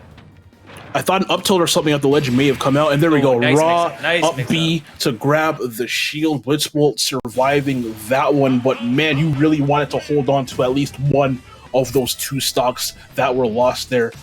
If DDD got the chance to get their hands on you again, that might have been free right there for Circle. Yeah, not the greatest display there from Blitzbolt, but I guess, still did the job at the end of the day. Yeah, good enough. But would have liked that to be a little bit cleaner. Yeah, so now is the opportunity for Irvine to actually even up the stocks here. If they're able to take this next one clean, that's going to be even across the board. Blitzbolt, he's got to be feeling the pressure, right? Hey, I'll give it up. This guy plays all gas, no brakes. We've seen the Falcon kicks, the up smashes, the run-up knees, everything, right? It's the issue is when that stops working, what else do you got? Yeah. Right? Do you have anything else? And we're seeing these early jumps are really becoming a boon for him. He kind of, right when he drifts in and gets to about ledge height or right below ledge height, he'll jump, and either the idea of the jump there is to try and mix you up, so if you're going low, he jumps over you, and if you go high, he can try to react and air dodge in or something. The problem is people are calling out this early jump. People are like, okay, you're going to jump here. I'm just going to throw out a hitbox above you, and you're going to jump into it. Yep. that's where he's falling into problems. We've seen that against Puff. We've seen that against DDD now. That's how you lose stocks early. I would like to see him either commit high earlier, commit to just an up B with no jump, or commit low earlier, right? The jump is not necessarily bad, but when you're doing it every time, that's when people start catching on to it. So you want them to just mix up how they're opting to recover basically every single time, then, is what you're saying? Yeah, this mix-up, though, was really nice. You know, we saw the double jump empty hop, you know, Circle whiffed a move there. He whiffed F tilt. Was like, okay, I'm feeling the pressure, got a shield, don't want to get hit with a back air. You know, realizing that, just empty hop up B, you're going to take the stock right there. Yeah. But right now, Irvine Valley College, they have between Scooter and Muja to pick from. We saw Scooter with the Incineroar, very solid Incineroar, one of the beat Jolt Poke and the Ditto in the first set. Or we have Muja with Jigglypuff, who we saw early on. Who is it going to be here in game 4? I'm assuming it's going to be the Puff again. Yeah. Yep, and here it is, Muja with the Jigglypuff. Again, this is potentially very risky. Excuse me. Because of how light Jigglypuff is and how aggressive Blitzbolt likes to play, you can lose the stock incredibly early, but all you need is one good neutral air off stage and Falcon's stock is forfeit. We've also seen in that first set that Muja is not afraid to pull the trigger on arrest. But yeah, that jump, like you said before, they're opting to do that every single time, and at some point, someone on Irvine Valley College is going to become privy to that. All right. Here we go. The Nair's coming out. This could be stock right here. He actually goes low, and yeah, it doesn't pay off. And there we go. It doesn't pay off. Nair awaits, and that was fast. Let's be honest. That stock did not last. That was like, what, 20 seconds maybe? Yeah. But yeah, just like that, thanks to the efforts from Circle and Muja, a 2-stock lead is now 0 as we get into the final 2 players from both of these teams. St. Edward's still has Silver Fox left, and I believe they substituted Black Stitch for Jolt Poke for Black Stitch. Not sure who Black Stitch is going to be playing as we see that quick replay. Yeah, that's an easy edge guard every single time. So we have potentially Palutena coming through against Jigglypuff, which will not be terrible at all. Again, Palutena, a character that likes to just gatekeep. I don't want to say Puff is cheesy, but characters that aren't the best. Palutena very good at kind of gatekeeping them, and Black Stitch, whoever they decide to play too. I mean, that being said, Base Mage keeps beating Check, so that's true. That's true. It keeps happening. That's true. So, I don't want to say anything about that matchup. I don't know, man. I just yeah. It's true, because like Puff is just so. You'd think it would be bad. It seems bad for Puff, right? Because back air should be like no. Yeah. To pretty much everything Puff does. Yeah. You know who? Sorry, go ahead. My bad. Go ahead. I'm just for whatever reason. I think winning. Puff, in a way.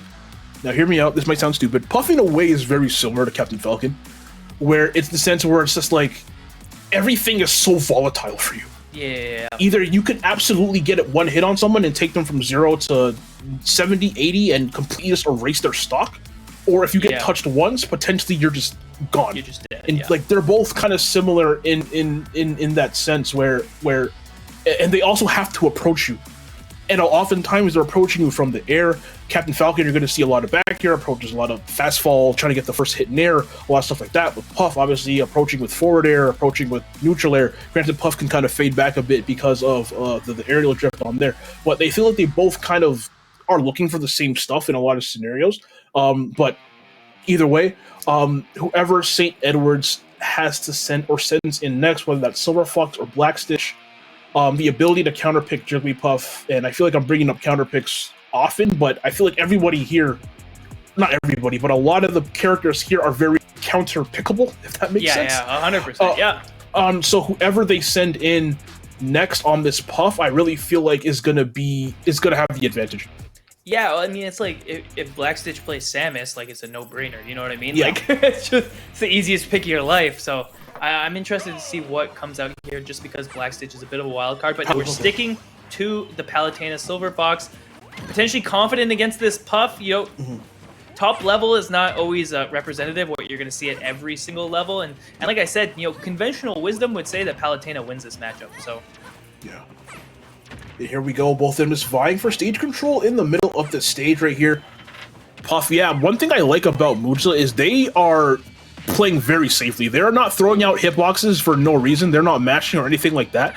They only throw out hitboxes they genuinely think are going to hit, which I really feel like oftentimes the few Jigglypuff players that I do see, they like to just kind of throw things out just to see if they hit. Muja, every single time they push a button, it's calculated.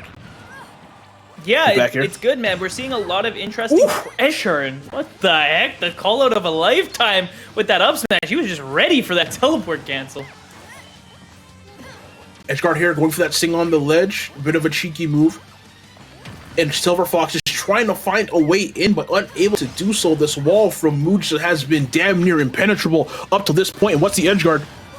Okay, cool. Yeah, good up air counter, but even better back air to take the stock.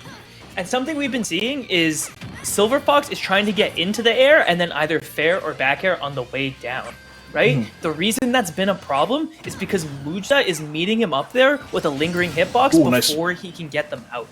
So either Nair or fair is actually beating him on the way up. He needs to start doing a rising aerial like that Nair. Yeah, right on cue. Like you said, that Nair doing a quick 39% to Muja, giving Silver Fox a bit of a lead right here. But man, if watching Muja has taught me anything, is this player is fantastic, and you are never too far ahead where they can't hit you with like a drill rest combo to bring it right back. But Silver Fox looking a lot better into this second stock. Definitely a lot better they did in stock 1. Yeah, we can't forget that Muja is the guy who hit the drop shield rest. So crazy. he's done his homework on when he's actually able to do that. It's a matter of getting the opportunity. And yeah, Silver Fox dominating this stock right here. 60% lead. Muja trying to navigate around. Oh, that pound could have been huge if they got a follow-up off of it, but good DI from Silver Fox to get away from that edgeguard. I thought the down tilt was going to come out. Right, there it is. A little bit too late. And we've seen this kind of pace change come out from Silver Fox. He's not committing as much in neutral, and he's doing more rising aerials, right? Yep. Like we said, he was getting caught too much trying to bring him out on the way down. So that little change is allowing this neutral to go way more consistently in his favor. Yep. That backer coming through, and the explosive flame is going to take that stock at 132%, only 53 on Silver Fox. This is a drill rest away from being all tied up. But right now, we have not seen Muja really get the opportunity to go for a rest. We learned in their previous matches that they absolutely will go for one. Silver Fox definitely knows that, and it's just not giving them the opportunity to do it. Yeah, it's interesting, right? You know, that explosive flame, it's one of those options you just forget about, you know what I mean? Oh, yeah. She just, like, pops it, and you're like, oh, yeah, I guess. All right, that's a move. Yeah, and so I'm assuming that's what happened there. In these instances, you know, Muja kind of getting caught out, and this is where the lead begins to build. If Silver Fox is able to take a 2-stock lead here, that is huge for St. Edward's chances at winning this group battle. Yeah. Most definitely, and wants to hang on to this 116% stock for as long as they can. No edgeguard opportunity here. Goes for the down tilt. A little bit of a late recovery from Muja in order to avoid that. Ooh, dragged down Nair. Missed the follow-up, but did manage to get a jab. And what's the opportunity? Edgeguard here. Down tilt, back air. Nope, forward air. One more of those might actually do it. Just making sure. Muja had been doing that double jump air dodge up recovery over and over, so I'm glad Silver Fox was finally able to catch it. He had it scouted. Oh no. What? Oh no. Okay, that was crazy. That was crazy. Okay, no good deed unpunished, I guess. or no bad deed punished. More accurately, that was one of the craziest down airs I've seen in my whole life. I respect the attempt. I respect the attempt. It was beyond ambitious. That was. Oh, and Muja, is that it? And Muja throwing out every single move to get that stock, but that explosive flame, like you said, it's a move. Sometimes you just forget. You just forget that he has it. You forget. Yep. And Muja didn't do the best job of avoiding them. I feel like they got hit by like 3 or 4 explosive flames in that match, and I really feel like typically when you see Palutinos throw that move out, it usually doesn't hit. It's more to just force a reaction out of your opponent, whether that's to make them change their recovery angle, whatever the case may be. I really feel like that move is oftentimes used more as a bait, but we saw that land like 3 or 4 times and take 2 out of those 3 stocks here. Yeah, I think the biggest thing is every time that Muja got hit by it, it was in a new situation. The first was off stage, the second was doing a neutral get up from ledge, and the third was as a recovery mix up. So those explosive flames were coming out at different times. They weren't necessarily predictable, and like we said, it's a move that, you know, you can forget about sometimes. It's easy to forget that she even has it, and so I get it to a degree, but it's one of those things you do have to worry about. And honestly, it looked like Muja was a little lost at the ledge just in general. Silver Fox was coming up with up airs. He was coming down with forward airs, back airs, a side B. He was getting back to save very consistently, and that kind of nullifies one of the things that Puff is really good at. Yeah, most definitely. Like, we did not see too many good edge guards coming through from Muja. You saw the attempts, especially there at the end before the explosive flame hit. A really good attempt, didn't quite work out.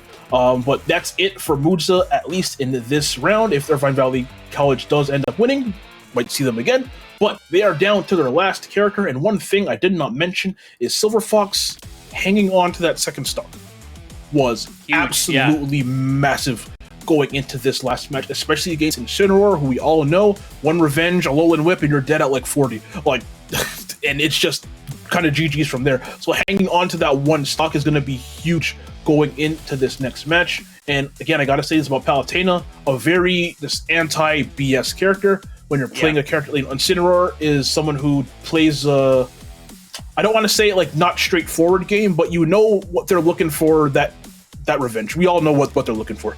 And Palutena is a character who is just so good at playing around all of that kind of stuff, that it's gonna be I feel it's gonna be hard for Scooter if they do opt to go Incineroar to win this, if I'm being honest. Yeah, one of the great things about Palu is she's actually not that fast. No, right? not at all. Her ground speed and airspeed are not that fast, but they seem fast. Yeah. Why do they seem so quick? Because her acceleration is really, really good, right? And so what that means is when she starts dashing or when she starts jumping, she gets to max speed faster than most characters do. That's what makes her look so quick. And against a character like Incineroar, where you need those quick reactions to get out of side B and stuff like that, you don't necessarily have to be fast, but you have to move a little bit quick, and that's something Palutena is great at. Yeah. And another good thing Palutena is great at is racking on 39% with those neutral airs, like we saw it just there. Another explosive flame, trying to get the follow-up with that up air, couldn't quite get it. And you don't want to hang around Incineroar shield too much. A lot of really good out of shield options, whether that's near out of shield, revenge, lariat out of shield, anything like that. Don't want to hang around too long. Alolan Whip, that's probably going to be suck. Yeah. Yep. And we have seen like probably 8 revenges so far, 0 punished and 2 hit. So yeah. Silver Fox definitely giving that a lot of respect. And Scooter, if he's gonna go unpunished, you're more than willing to let those rip. Absolutely. Back air coming through. Are you gonna make it back? Oh nope, getting up with that up B. Up B does have a little bit of armor on it, so yeah. Letting it rip right there is a little bit risky. That lariat is going to shield poke eventually, or break shield if you let it rock for too long. But Silver Fox getting hit again. Scooter, a lot of little opportunities here where he could have gotten punished, and Silver Fox hasn't quite capitalized. We need to see some bigger plays coming out. The down tilt fair. I mean, that's just a true combo. There's not a lot you can do about that. And now Irvine Valley down to their final 2 stocks of this set potentially. And no matter what how this match ends for Silver Fox, all they needed to do was set their last player up, unless they just win outright. All they had to do was just set their last player up for victory. And you know what? Being up 1 stock against Incineroar, we've seen how quickly this character can take your stock. Setting your teammate up, as we see, that's to be it. Yeah, setting your teammate up with a 1 stock cushion over Incineroar is going to be huge going into this, as St. Edward's last player is going to be Black Stitch. Again, we have not seen them today, and which kind of makes me question, are they cold? Is Black Stitch cold? Yeah. You've been sitting around for a long time. I don't know if they have a second setup where, they've been playing. You're warming up, playing friendlies, who knows? Yeah, but to sit around for, how long has it been, like an hour or so since this set started? To sit around just to be watching this entire time, and to just kind of go in anchoring for your team, potentially, just trying to win this match and go home, that might be bad. Or they might be really fresh. Maybe they, like I said, maybe they are warming up and they're fresh. Maybe they've had ample time to study the opponent. So maybe them not playing for this long is going to be an advantage for St. Edward's. Yeah, it's interesting too, right? The kind of confidence you have to have in somebody to 1, sub them in, but then 2, make them your anchor right after you sub them in. I'm kind of expecting big things. St. Edward's obviously believing in Black Stitch. to close this out. And so I'm very curious to see who they play, how that compares to Incineroar, and if they're going to be able to convert. Like you said, a one-stock lead against Incineroar can disappear pretty quickly. Yeah. But going in knowing you have that buffer can make you play, a little bit looser, right? You're feeling good. It gives you the opportunity to maybe build on that lead. And I think that's what you have to do if you want to close it out here. Yeah, you have the opportunity to take a bit more risks. That granted, this is the last match, so maybe you don't want to be too crazy with the risks, especially against Incineroar. Like you said, can just delete your stock at almost any percentage, it feels like. But again, got to bring up this whole counter pick thing I keep bringing up. Incineroar, a character, is very counter pickable. That's not a word, but you know what I mean. So if Black Stitch is a person who has a lot of characters in their pocket, now is the time to just analyze each and every one of them. Okay, who does better against Incineroar? If it's a sword character, maybe it's a character who likes to grab a lot, whatever the case may be, whoever they're good with. If they have a lot of characters in their pocket, this is really, you can't ask for a much better character to throw them out at. Yeah, I think it's gonna come down to that, right? We've said it before, but they're obviously confident in Black Stitch. When you sub someone in, you got to be like, all right, this is the guy. And, they likely subbed him in because his character pool is strong against the character pool they had just seen, right? Again, one of the benefits of this format and actually having a sub is that once you've seen what your opponent's character pool is, you can counterpick based on players that you have on the roster. So I feel like there's got to be something here, something that made them go, this is the guy we want playing right now. Yeah, like you said, not only to sub them in, but to save them for the anchor position here as we get into the 7th and final game here of set number 2 between St. Edward's University and Irvine College, and it is Ryu. You know what, Nurse? I don't hate it. I don't either. I don't hate it. Ryu is not going to be the character that goes off stage and gimps Incineroar, right? Yeah. But if there's any character in the game that is going to go pound for pound, blow for blow with Incineroar, Ryu is definitely one of them. And honestly, he might even convert a little bit stronger. And so having Black Stitch here, having these conversions on lock, it gives you the chance to really keep up with this Incineroar. I don't mind the pick. Yeah, but they do have to be careful with the Hadokens they tossed out. That was a really great recovery, by the way. They have to be careful with tossing out these Hadokens because, again, that revenge is something that will get used, as we see right there. Oh, that's going to be a big push. God, yeah, no! That's a oof. Not sure if going for the focus there was a great option. Didn't get killed for it, but still, don't want to do that willy-nilly. Just let it rip. There's no way. As Scooter, obviously not expecting him to just have it full blocked and let it rip, but hey, it worked. There you go, canceling that focus and gets a raw forward smash to take the stock Irvine Valley College down to their final stock as we see that Darkness Lariat come through. But yeah, Irvine Valley and Scooter, last stock, and against the Ryu, this is going to be a tough W if they do manage to get it. Oh my gosh, and these conversions coming off of the down tilts, 34%. Oh no, no, not again. Okay. Another full focus going through there. Oh, no. Okay. Controller check! Oh, my gosh. And getting the revenge off that short. Do not get hit with it again. Yeah, you knew he was scouting another side B at the ledge there. It would have killed. Ooh. Yeah, we saw Black Stitch running for that grab. Oh, a third one? That's going to be stock. Oh, my God. Is Scooter going to bring this back? Nurse, is Scooter going to bring this back? Black Stitch has been getting so greedy with these focus attacks, and this is when you start feeling the pressure, man! These side Bs are just hitting! Are we getting game 3, Nurse? There's no way. There's no way. There's no way! One. Stop getting grabbed! Okay, Scooter is literally standing there, dashing back, out of waiting. No, stop it! Waiting for a landing option, and then side Bing. It's literally all that's happening. Oh boy. I think Scooter's gonna bring this back. Oh no. God. One more Roland Whip is it? Oh. One more. But he's putting himself in the corner because he's scared, but if you get side beat in the corner, you're dead! No way! Okay, the punish opportunity right here. Sure you can. Okay, not gonna be quite enough. Another one might do it though. There's no shot. I think you're fine. You're fine. Up smash right there. That's a raw read. No, he's got no jump! He's back on stage, he goes for the F-smash! No, sure you can. There it is. That should be game. He doesn't convert! That should have been game right there. No! Gotta watch out for the golden whip. Side B will be in, like, just the YOLO! Black Stitch completely fumbling the bag right there.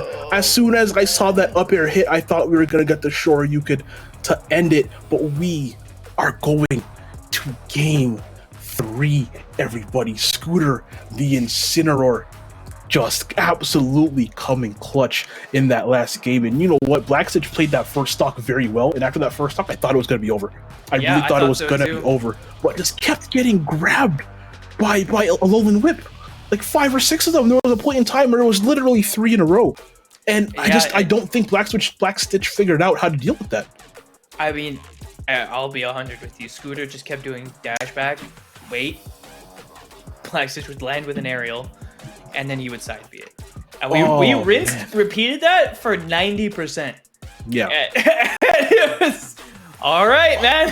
You got it. Man.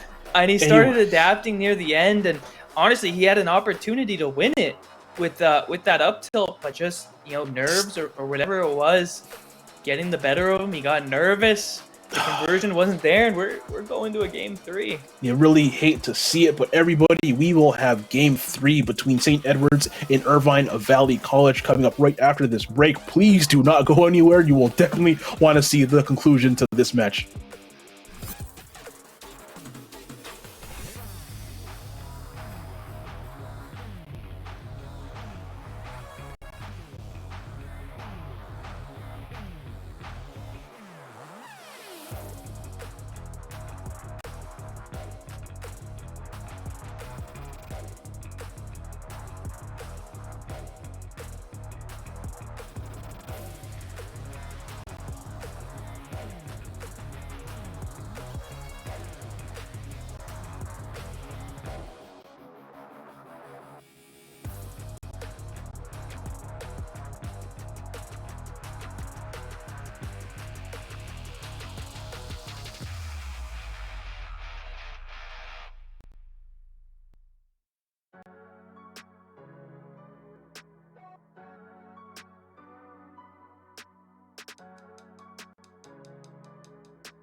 Hello, everybody, and welcome back. We are about to witness Game 3 between St. Edward's University and Irvine Valley College. Let's take a quick look at the rosters going into this final game. Nurse, this has been the closest match we've seen up until this point. And on the SCU side, we have Dimmadrip rocking the Snake. We're going to have Silver Fox with the Palutena, Blitzbolt with the Captain Falcon, and the Black Stitch with the Ryu. On the Irvine Valley College side, we have Scooter, who was probably the MVP of that side, with the Incineroar, Mudza with the really, really solid Jigglypuff, Sir Cole with the King DDD, who did a fantastic job against Dimmadrip Snake, I must say. And last but not least, Joker's Kitchen. This has by far been the closest set we have seen on the broadcast in these last 4 weeks, and I have no idea who has the edge going into this game, Nurse.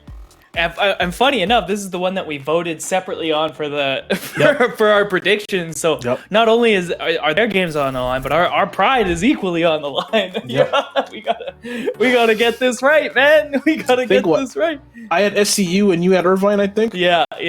Okay. I got the believers. That's all I'll say. I got the I got the predictions in the bottom corner. All I'm saying. The People's Champ, Joker's Kitchen. That's who I'm backing. That's such a good name. That's such a good name. I was complaining off air about how like a lot of people don't have good tags anymore. Yeah. Joker's Kitchen, you made me believe. Joker's, you made me believe. Other people's tags. That's go Joker's Kitchen, DDD's Den. Yeah, I don't care, man. Moods' bathroom. I don't know. I was thinking about Sir Call, his tag. Okay, is it like a play on Circle? Because the more I say it, the more it just starts sounding like Circle. Oh yeah. Yeah. Didn't know that. Yeah, I didn't even catch that. I was saying it like Sir Cole, like two. Yeah, that's what I was saying too. But then I said it really fast. I'm like, oh, it's just Circle. But anyways, we're going into game 1 of set number 3. We are seeing Scooter. Ooh, hello. Wait, am I looking at a Sora? Am I looking at a Sora right now? Am I looking at a Sora right now? Oh my gosh, and you know Sora has a counter, the Joker's Kitchen counter. That's what he's been cooking. Oh my gosh. Am I looking at Sora? Anyways, everyone, Sora, a character who I feel definitely, on all jokes aside, definitely underrated. I really feel like definitely people are starting to realize that this character is pretty decent, especially since like Kameme doing really well at a few majors back to back. But still a little bit of a meme. This character was a meme for a while. Twitter accounts dedicated to outlining whenever this character won, and that Twitter account was not very active. But either way, I really feel like. Wow, I really feel like this is a character we're going to be seeing a lot more in the future as people start to realize what this character can do, as we saw that Uppy get a KO at really, what, 120% or something? Why is this Sora so nice? Why was the Joker clean out in the first place? This Sora is clean. Like, well, look at him go. One thing to note about these two players in particular is how much Black Stitch likes to use focus attack. We saw that a lot last time, and that's a huge difference maker when Sora has so many consistent multi-hits, right? Focus only absorbing 1 hit of armor.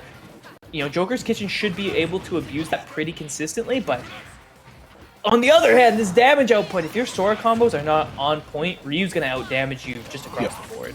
Out-damage you and KO you a lot earlier than you can KO them. Oh, that should have been a big punish right there, but no, it's a punish for Joker's Kitchen instead. I really feel like after that Thunder Mist, that could have been up tilt into short. You may not have KO'd, but would have done a lot of damage. Either way, both characters still sitting at 3 stocks each and going hit for hit. Yeah, actually, interesting play using the fire to get through the first hit of armor and then converting with the fair. Joker's Kitchen had some pretty unique conversions with this Sora so far. Yeah. Okay, this is the Wi-Fi side. Yeah. Not again. Not again. Hey, every once in a while you gotta resort to some cheap Wi-Fi tactics just to see if it'll work. Hey, fair enough. Fair enough. All right, 116% shouldn't be too big a deal, but Sora actually really good at using those spells to just camp out. And doing the retreating Nair 1, you're able to convert into Nair 1-2 and then convert that into kind of whatever you want if you're able to. I almost said Sora's Kitchen. Joker's Kitchen right here, looking to finally take this last stock. That might be it. Oh no, falling out of the up B. Black Stitch, new lease on life. If they can manage to take out one more, that will be huge. And there it is. Yeah, that's big. The Tatsu managing to do it. And you know what? This is definitely not over just yet. What can they do? Okay, down smash. I'd like to see a shield break attempt come out of Black Stitch. No! Not No the way. counter! Is that gonna be Joker! fumble? Oh my god. Black Stitch fumbling that combo. That could have been game, set, match if they managed to convert that. And I really feel like that's been a consistent theme we've seen between Black Stitch in that last game coming into this one. They managed to get the combo starters going. They managed to get the middle parts of the combos going, with the most important part, the combo finishers. That's where we start to see them start to struggle a little bit, as we saw right there, just missing on the Tatsu. I feel like that should have been a Shoryuken. Or maybe even an aerial or something. It could have been anything but that, if I'm being 100 with you. Yeah. It could have been literally anything but that would not have got punished as hard. Unfortunate that's what happened. I'm assuming it was a flub on a Shoryu input that just kind of got eaten into something else. I would assume. Or maybe he was going for the full roll of the Tatsu and let it rip, or of the red fireball, and he let it rip too early. I don't know. But yeah, that's not what he was going for. And unfortunately, what ended up being a great read turned into the end of his stock. Oh, yeah, man. And you know what? What Black Stitch really could have used there was an extra life. And speaking about extra lives, see, that's another good one. Change kids' health to change the future. Join our super team page today. Big shout outs to Extra Life for making everything in this tournament possible. Nurse, you're making me laugh. Oh, well, right now, if I am St. Edward's University, that was a really good Sora. You don't see too many of those typically. Who do I go? Do I go with the Snake? Do I go with Palutena? Or do I go Falcon? Honestly, I feel like anything works. All those characters are solid against Sora, right? Yeah. The biggest thing is making sure that he's not able to take another stock. And so, I honestly, I would just send in whoever is confident to do it. Whether that be Silver Fox or anyone. Falcon we talked about is a volatile character, but against Sora, he's pretty strong in my opinion. You're just able to bully him for being slow. So yeah. So we'll see which way St. Edward's wants to go. Once again, this is game 3. This is gonna be our last set of the day. Joker's Kitchen whipping out the Sora, and I'm thinking, after seeing how good that Sora was, their Joker was also very solid. Don't get me wrong, but what happens in those first 2 sets if Joker's Kitchen goes Sora instead of Joker? Based on that one match, I really feel like that might have been a better option in some of the matchups that they had to play. It's really hard to know, right? Yeah. Because both times Joker's Kitchen has had to start playing against Damage Rip, who's been kind of an MVP coming out of St. Edward's. So, maybe it's just that he got an easier person to play against. It's the first time we've seen him play against someone new, so it could be a little bit of that, but maybe the Sora would have made a difference. It's hard to say. Yeah, well, here we go into game. What? Richter, what the hell? Huh? Anyways, what? Huh? Okay. Is this Richter. a good idea? I guess he's thinking Richter also does good against Incineroar and DDD? Is that the idea?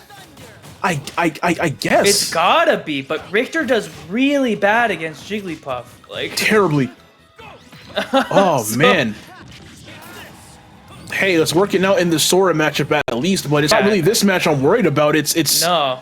The next, and again, the word counter-pickable keeps coming up, but Richter, definitely a character that's easy to counterpick.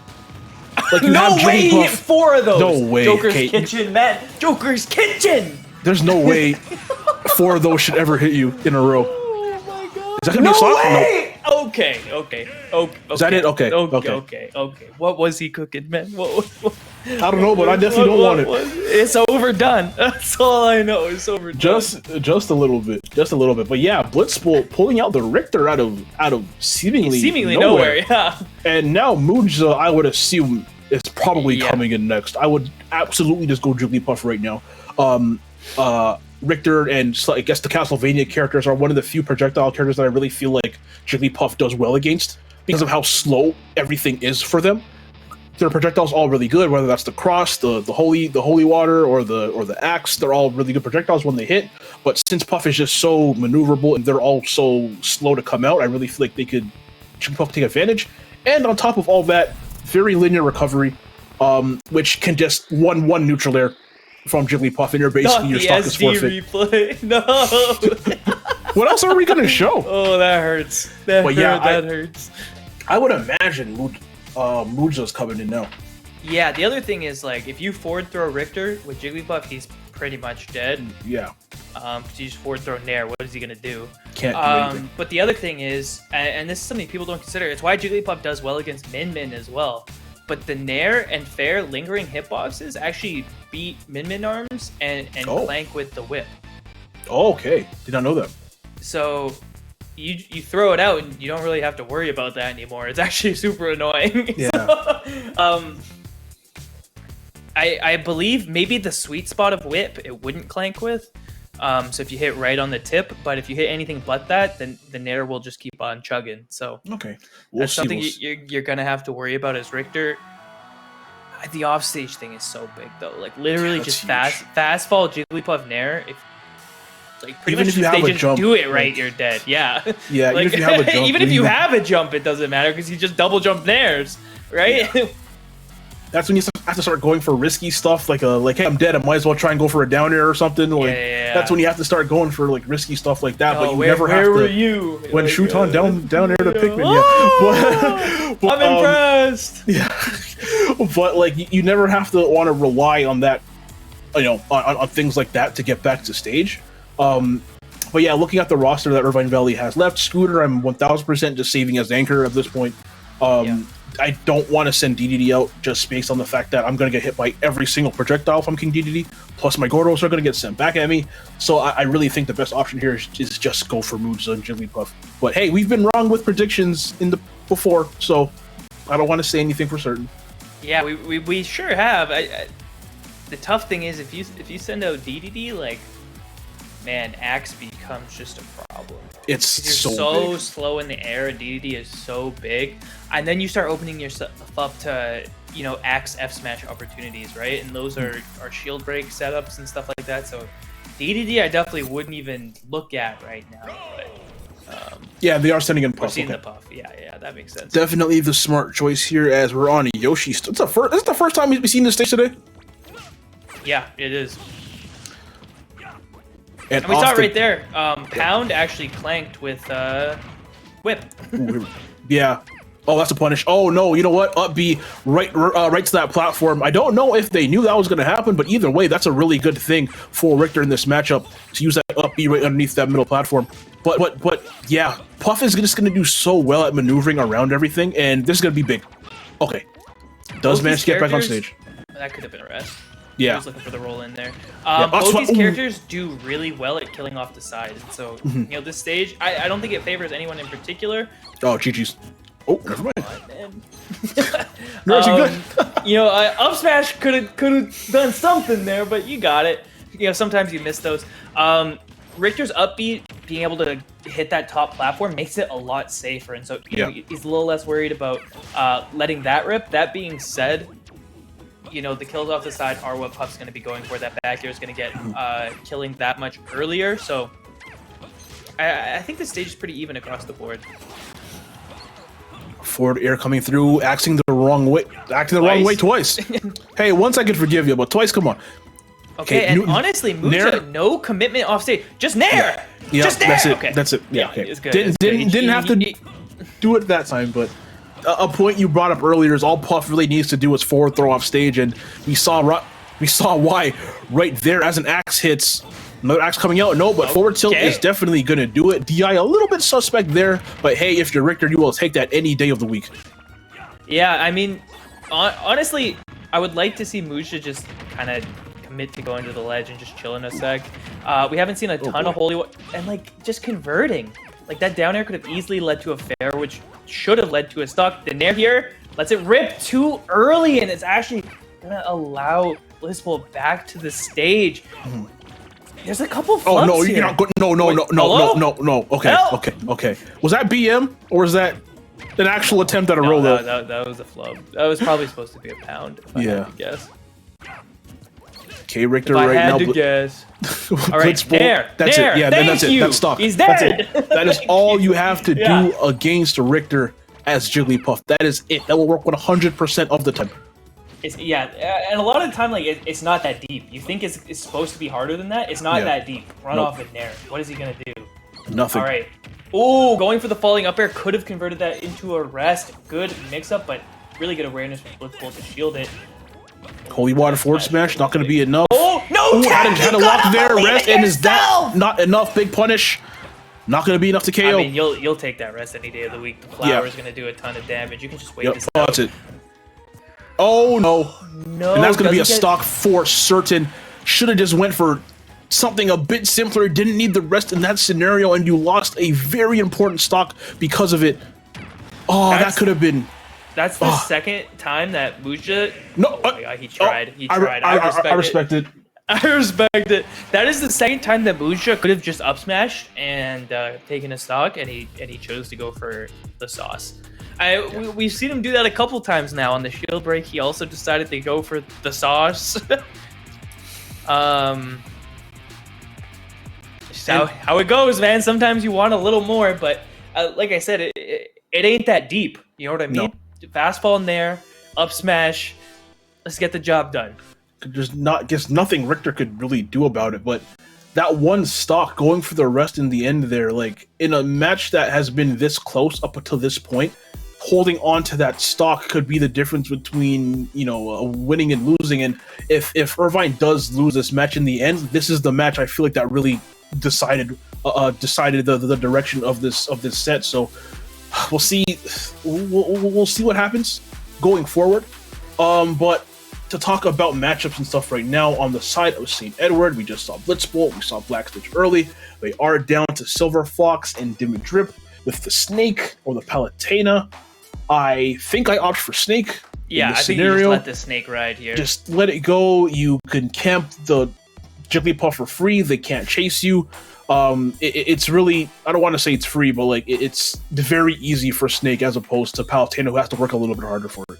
Yeah, I'm on board with that as well. We saw Dimidrip versus Muza earlier in the set.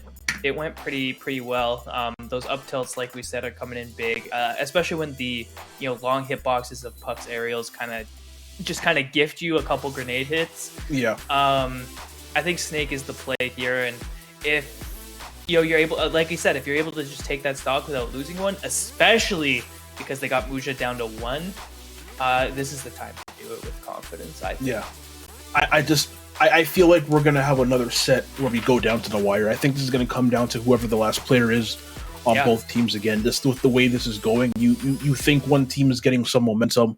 Like, I thought that Irvine Valley had all the momentum after that first match, and then it got taken away in match 2. And then I thought, I thought Muja was going to run away with that.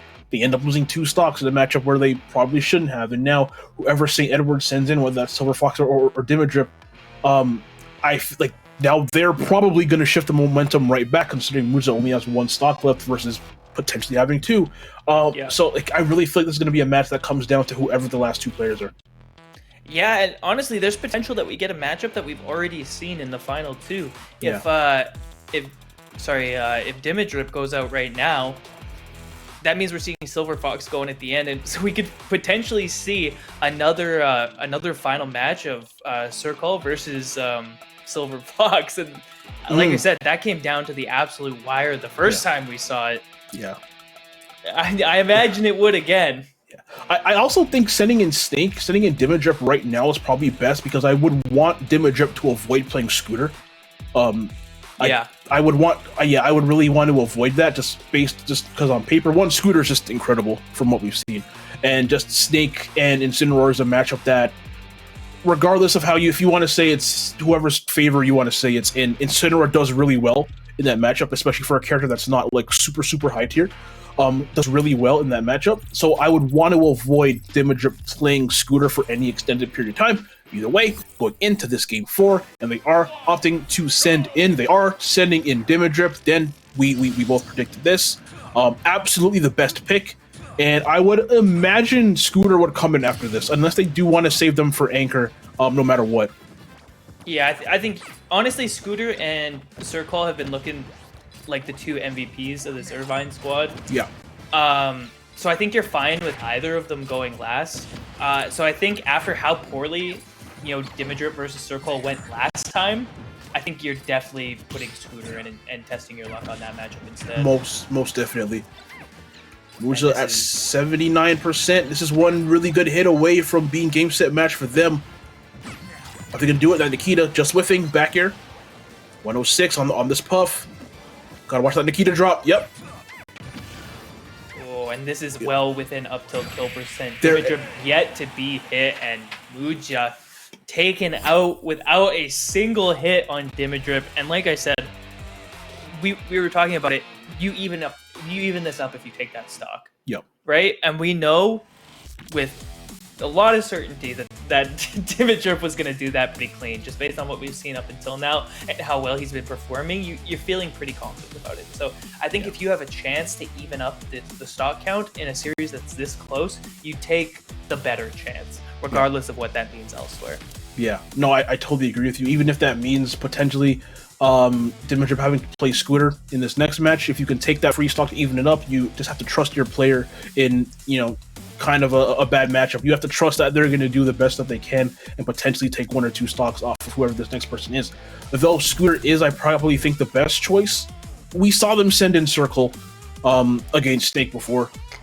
Went okay, did not go amazingly, but I guess better than it should Good have enough, on paper. yeah. For Circle and the DDD. So we may see that happen, and then they might just save Scooter to Anchor in case something goes wrong.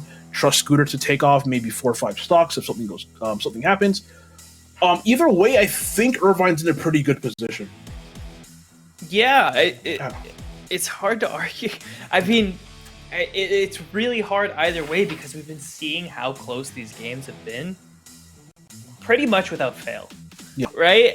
Everything has been down to the wire. And so, Dimidrip and Silver Fox, Scooter and Circle, I would say are the 4 strongest players that these rosters have. Yeah.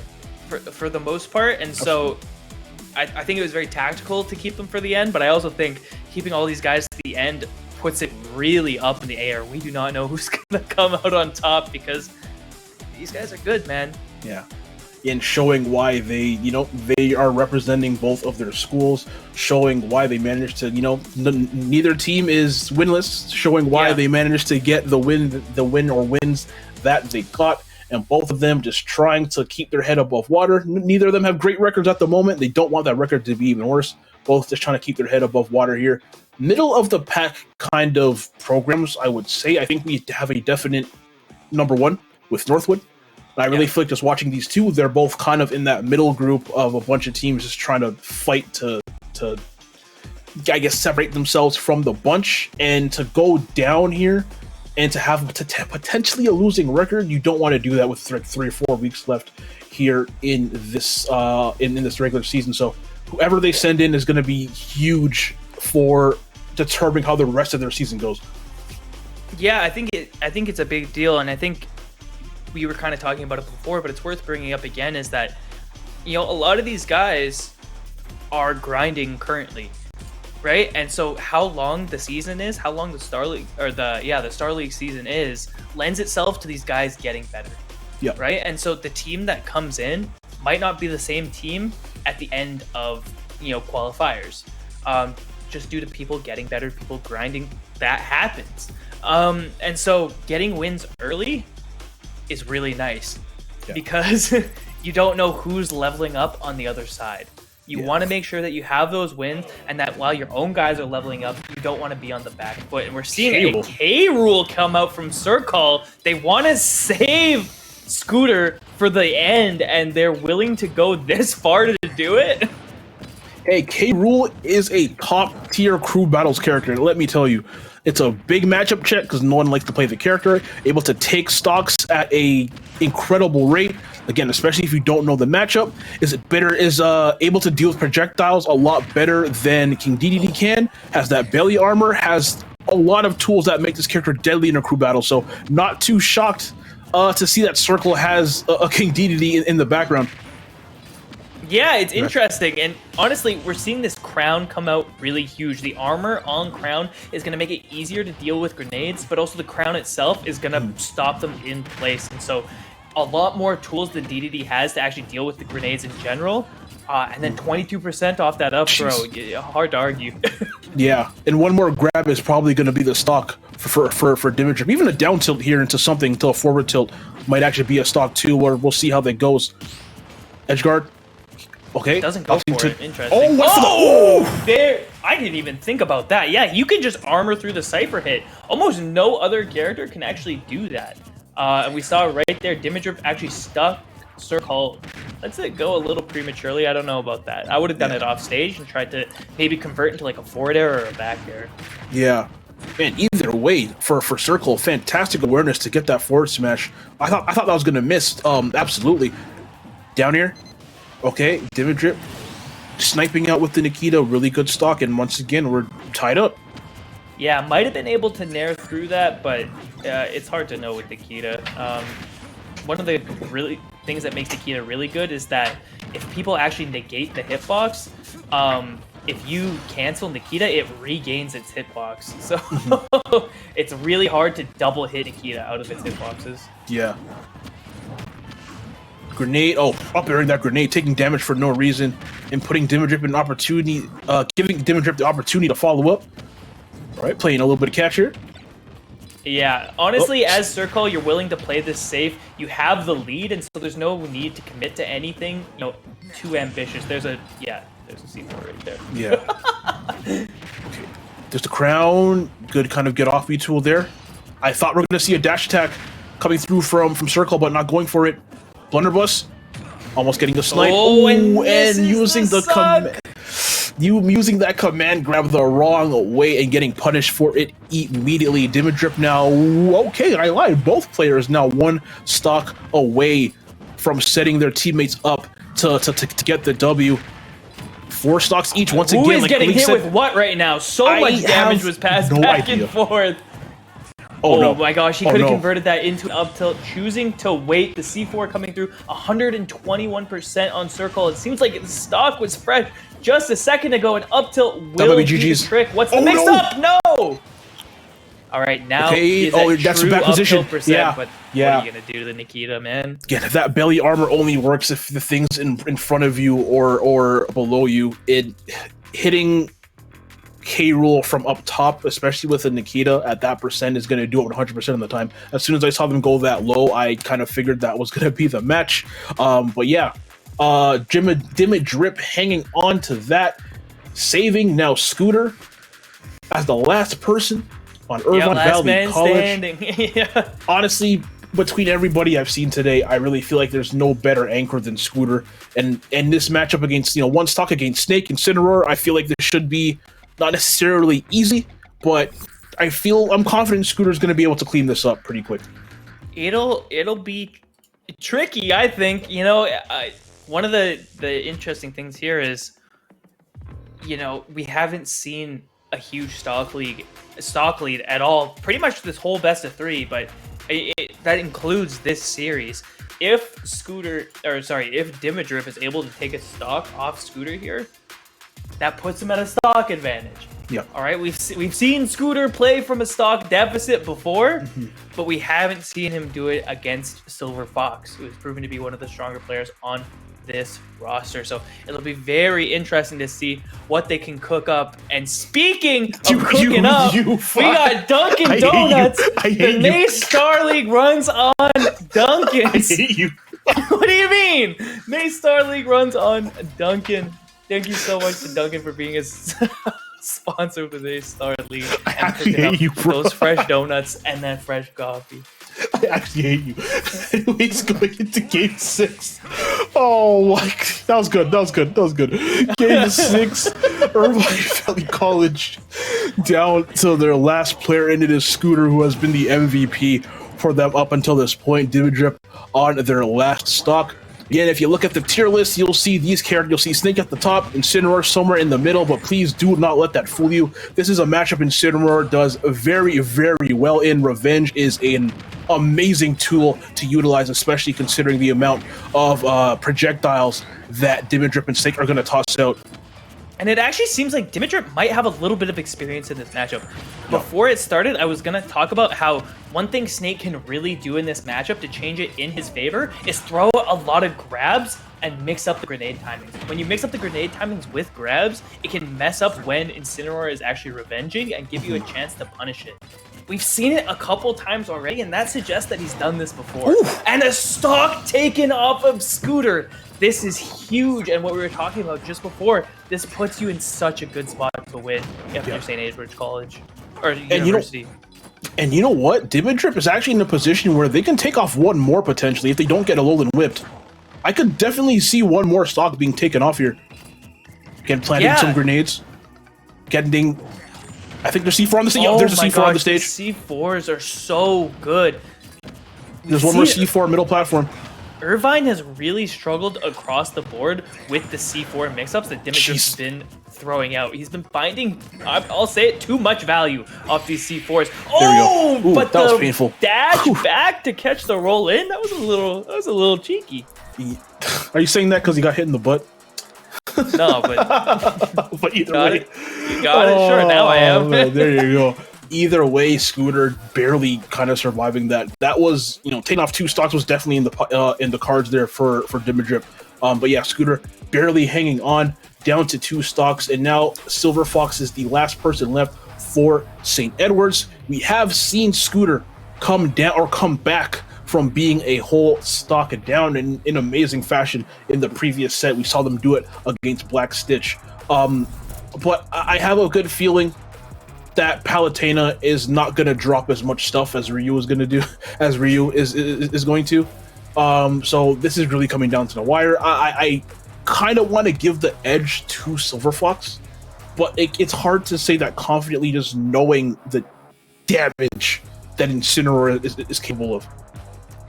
I think it really depends how the first stock goes, and I say that largely because of we're gonna see like either it goes really well for Silver Fox, or it goes even, which is also fine for Silver Fox, or it goes really badly for Silver Fox, and that's when you start seeing like the psychic damage start to build up. You see the Street Fighter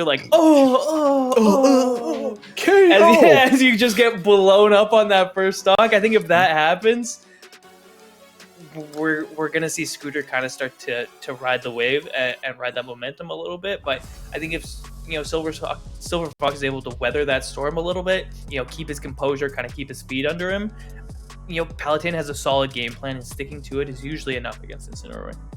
And you brought up a good point, like getting caught in all that stuff that Incineroar wants to do. We saw it happen to Black Stitch where they got caught by like 3 Alolan whips in a row. I think there was like maybe 8 or 9 total in that one match, which is too many. absolutely insane. So if you're Palutena, obviously a bit more of an aerial character, it's going to be harder for Incineroar to hit those Alolan whips, but you can't get caught by them, because if you do get caught, it's so easy to, I guess, overcompensate. And when you hesitate, Incineroar's going to grab you again. And it's just this whole cycle of that repeating. It's rinse and repeat, rinse and repeat. Either way, everybody, this is going to be the last game of the day. Silver Fox on St. Edward's, Irvine of Valley College. The Incineroar with 2 stocks left. Let's see how this is going to go. Also, one little thing. Has Scooter changed colors like every single match? Yeah, he's letting it rip. We've seen him be green, purple. Now we got I think this is shiny. Shiny, yep. We've seen a little bit of everything. The Revenge is online. He's going to be doing huge damage on his next hit unless Silver Fox is able to take it away. And we've seen an even game for the most part so far. Silver Fox totally in control of the ledge here. Yeah. I think for a forward smash, that would have been cheap. That would have been really nice if it managed to land. No, gets punished immediately. Another up smash. Oh, really good anti-air. Side B, but goes unpunished. And the commitment to that jab. Oh, Scooter a little late on the punish. We've seen a couple of flubs already on what could have been huge punishes. The back air, please. Oh, no! You gotta remember that lariat, even though those last hits are weak, it lingers for so long. It's not like a Link up B. It's not like that where it's only one big hitbox. But still, yeah, that up B chasing all the way to the top, and just like that, Irvine Valley College is one stock away from going down here. Silver Fox, you can't just don't sell. Just stay the course. Just don't sell. Honestly, if I'm Silver Fox, I'll be 100 with you. I'm just back airing. Yeah, yeah. Huh? Wait, 86%. Wait, what just happened? He got hit with down smash somehow through dash attack. Smash Bros, everybody. Smash Brothers, everybody. I feel like if you run that again, like 10 times, that doesn't happen any of the other times. Is that it? Oh my gosh. And that that just might be the difference maker. The fact that he lived that could be the difference maker the whole set. We're gonna see Scooter go high. He misses his jump early, but no commitment off stage from Silver Fox. That was an opportunity missed. And honestly, whiffing that up air on that revenge might have actually saved Silver Fox's life potentially. There you go, forward air and that explosive flame, not gonna be quite enough. What's the mix-up? Comes down with an attack and misses the grab! And everybody, this is now last stock. Game number 3. Can Silver Fox clean it up? That would be it. He doesn't convert the F air! Oh no. Oh no, this is it! Oh no, wait! No,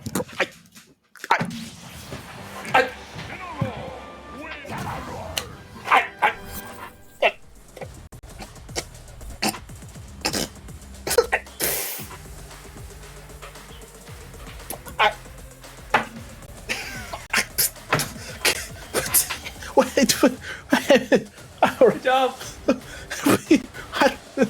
Nurse, what? I don't even know what to say. I literally, as soon as he got the grab, I yelled, "This is it!" And then my soul left my body when he actually went for it. For some reason, I didn't think he was gonna do it because I knew you could do that, but I didn't think he was gonna.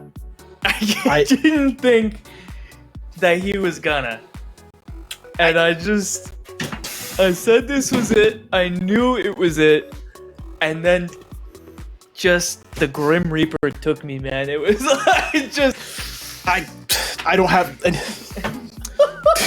My prediction won. I got nothing.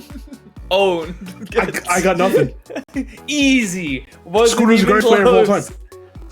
Scooter's the greatest player of all time. I guess that's who's MK Leo? Who's light? I don't know. I never heard. Who's Tweak? They're not Scooter. I believe in Scooter supremacy. Yes, absolutely. Oh Last my stock, gosh! You're down 130% of a best of 3 crew battle, and you go, I'm gonna let it rip. Yeah, but you know what? It's a point we brought up in the first set where there's times to go for like risks. That was the time. That was the time, because you know what? Based on how that was going, you were going to lose you're probably going to lose. So going for that risk right then, perfect. As we get into some of these highlights from this set, this was that rest in game 1. Oh man, this was the craziest set I think this we have smash here too, ever had. Here's what he was cooking. 55% getting that KO there.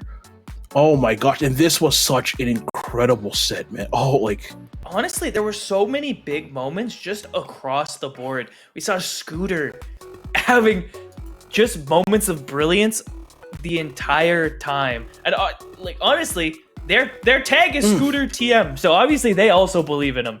I mean, if this doesn't take your breath away, man. This is one of the greatest things I've ever seen in my life. It hurts. That hurts. 20 oh 0. My God. He got grabbed at 0. All I know is someone's controller definitely is broken after that one. you wouldn't see me again. I'd quit. Silver Fox went from 40 to 90. That's all I know. 40 years old to 90. Incredible.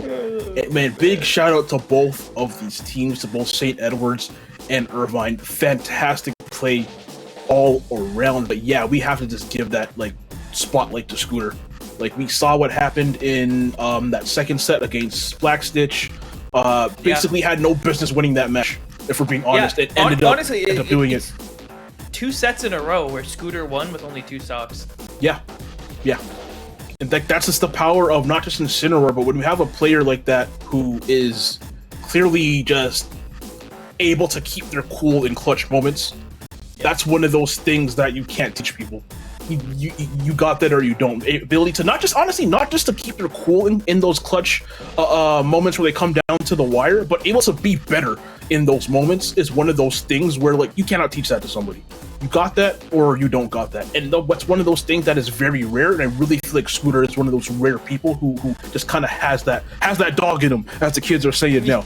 Oh, Just we saw it, man.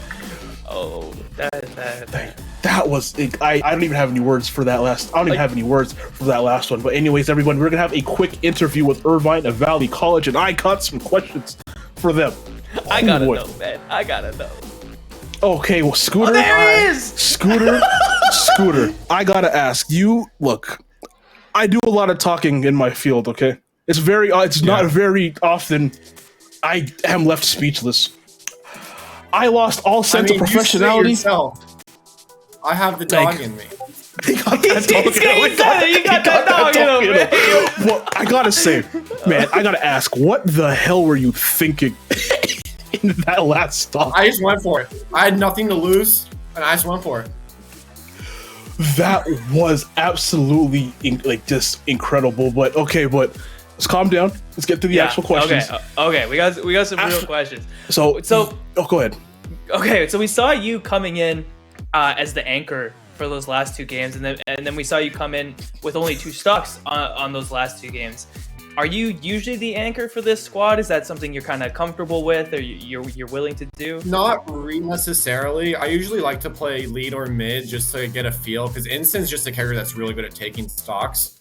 And in the situation that we were put in, everyone agreed that I should just be anchor. Hey man, I agree too. So to kind of just take it away from Smash a little bit, obviously you're incredibly talented at this game. I'm sure you frequent tournaments and you represent yourself very well, I'm certain. But how does it feel to be not just representing yourself, but to be repping your school and doing it in a spectacular fashion as well? How does it feel to be representing your school on this kind of stage? I mean, IVC, our Smash program, was almost non-existent the last year of startup, and when I took the position as manager, I still wanted to have my experience as a player, like show others what people can be capable of. Because everyone on the team, they've been new recruits from this school year, and they've been practicing with our coaches just to improve and get themselves out there at local tournaments and at major events. That's awesome, man. It's really great to hear that you're kind of spearheading new talent, and that's something that we were talking about a lot, is these programs bring in people who might have not necessarily have been playing before. Yeah, because a lot of our students... No, go ahead. I was gonna say, a lot of our students don't necessarily have like the opportunity to go out and compete or just be in the Smash scene, and our school's trying to give them that opportunity. Yeah, that's awesome. And I'm so happy to see that. Obviously, your team was just incredibly talented. Obviously, you spearheading that, couldn't really have asked for a better leader. But my final question from me is, in those moments in the end where you're down a stock, you're going into that last match down a stock, you're playing characters where the matchup might not necessarily be the best. What's your mentality going into those, and how do you manage to not just kind of stay the course, but how do you manage to rise up in those moments so consistently, like we saw? A lot of my training partners are usually people that play characters that Instant doesn't do well against in the matchup. So I've always had the mentality of just never give up, try your best, push through no matter what. And Instant, someone can cheese, so I'm really betting on that cheese. Okay, well, Scooter, we're gonna let you go now, man. Tell the rest of your team congratulations. That win was congratulations, guys. Oh, there you go. Oh, wait. Say hi to Joker's Kitchen for me. He has the best tag Please say hi to Joker's Kitchen. He's so funny. Okay, all right, Scooter. Oh my gosh, we're gonna let you go, man. Congratulations once again. Just glad to see you do so well. Have a great night. So, got to speak with the MVP himself, Scooter, after that last, it's very rare that I'm speechless. Yeah. That last KO, I didn't even know what to, what do you say? The craziest thing is, that's true. He didn't even, Like that's not even just the custom. Like that's it's true. You just forget that Incineroar could do that. And very often people aren't willing to do it because if you miss, you die. He bet the whole best of 3 crew battle, game 3, like he bet everything on that. And his kind of motto of just like, if I do it, I win, and I should be able to do it, and I'm gonna do it. I gotta respect it. It's stone cold, man. Absolutely, but that is the Smash portion. We are going right into the schedule for the rest of the week. That was incredible. Tomorrow, CS:GO, followed back on Monday by Rocket League, the doubleheader of COD and Valorant on Wednesdays, and then right back here next Thursday for some more Super Smash Brothers Ultimate. Nurse, this has been a fantastic day. I'm so glad we got to work together again. It's been a couple months since I got to see you. So so I'm just glad I got to work with you again, man. Yeah, it's always such a privilege getting to work with you, but not just you, but also the guys behind the scenes putting these events on. Production has been just clean across the board, been so good. And so I just want to say thanks to you, thanks to production for having me on. And before we sign off, I'm going to shout out Extra Life one last time. They're changing kids' health to change the future. They're join their super team today. You got to do it, man. As someone who's been a part of Extra Life events, they're so fun to be a part of, and it's for a good cause. So like really, there's no downside. Exactly, same here. I've worked with Extra Life before. They are fantastic people. And also, Nay Star League runs on Duncan. Click the Twitch panel below to find a Duncan near you. Also got to give that quick shout to Monster, BetterHelp, and Mavix. None of this would be possible without them. Again, that is going to be it for us. This was a fantastic day of Smash. You could catch us here next week at 7 p.m. Eastern time for some more Super Smash Brothers Ultimate Collegiate action. Have a fantastic night, everybody.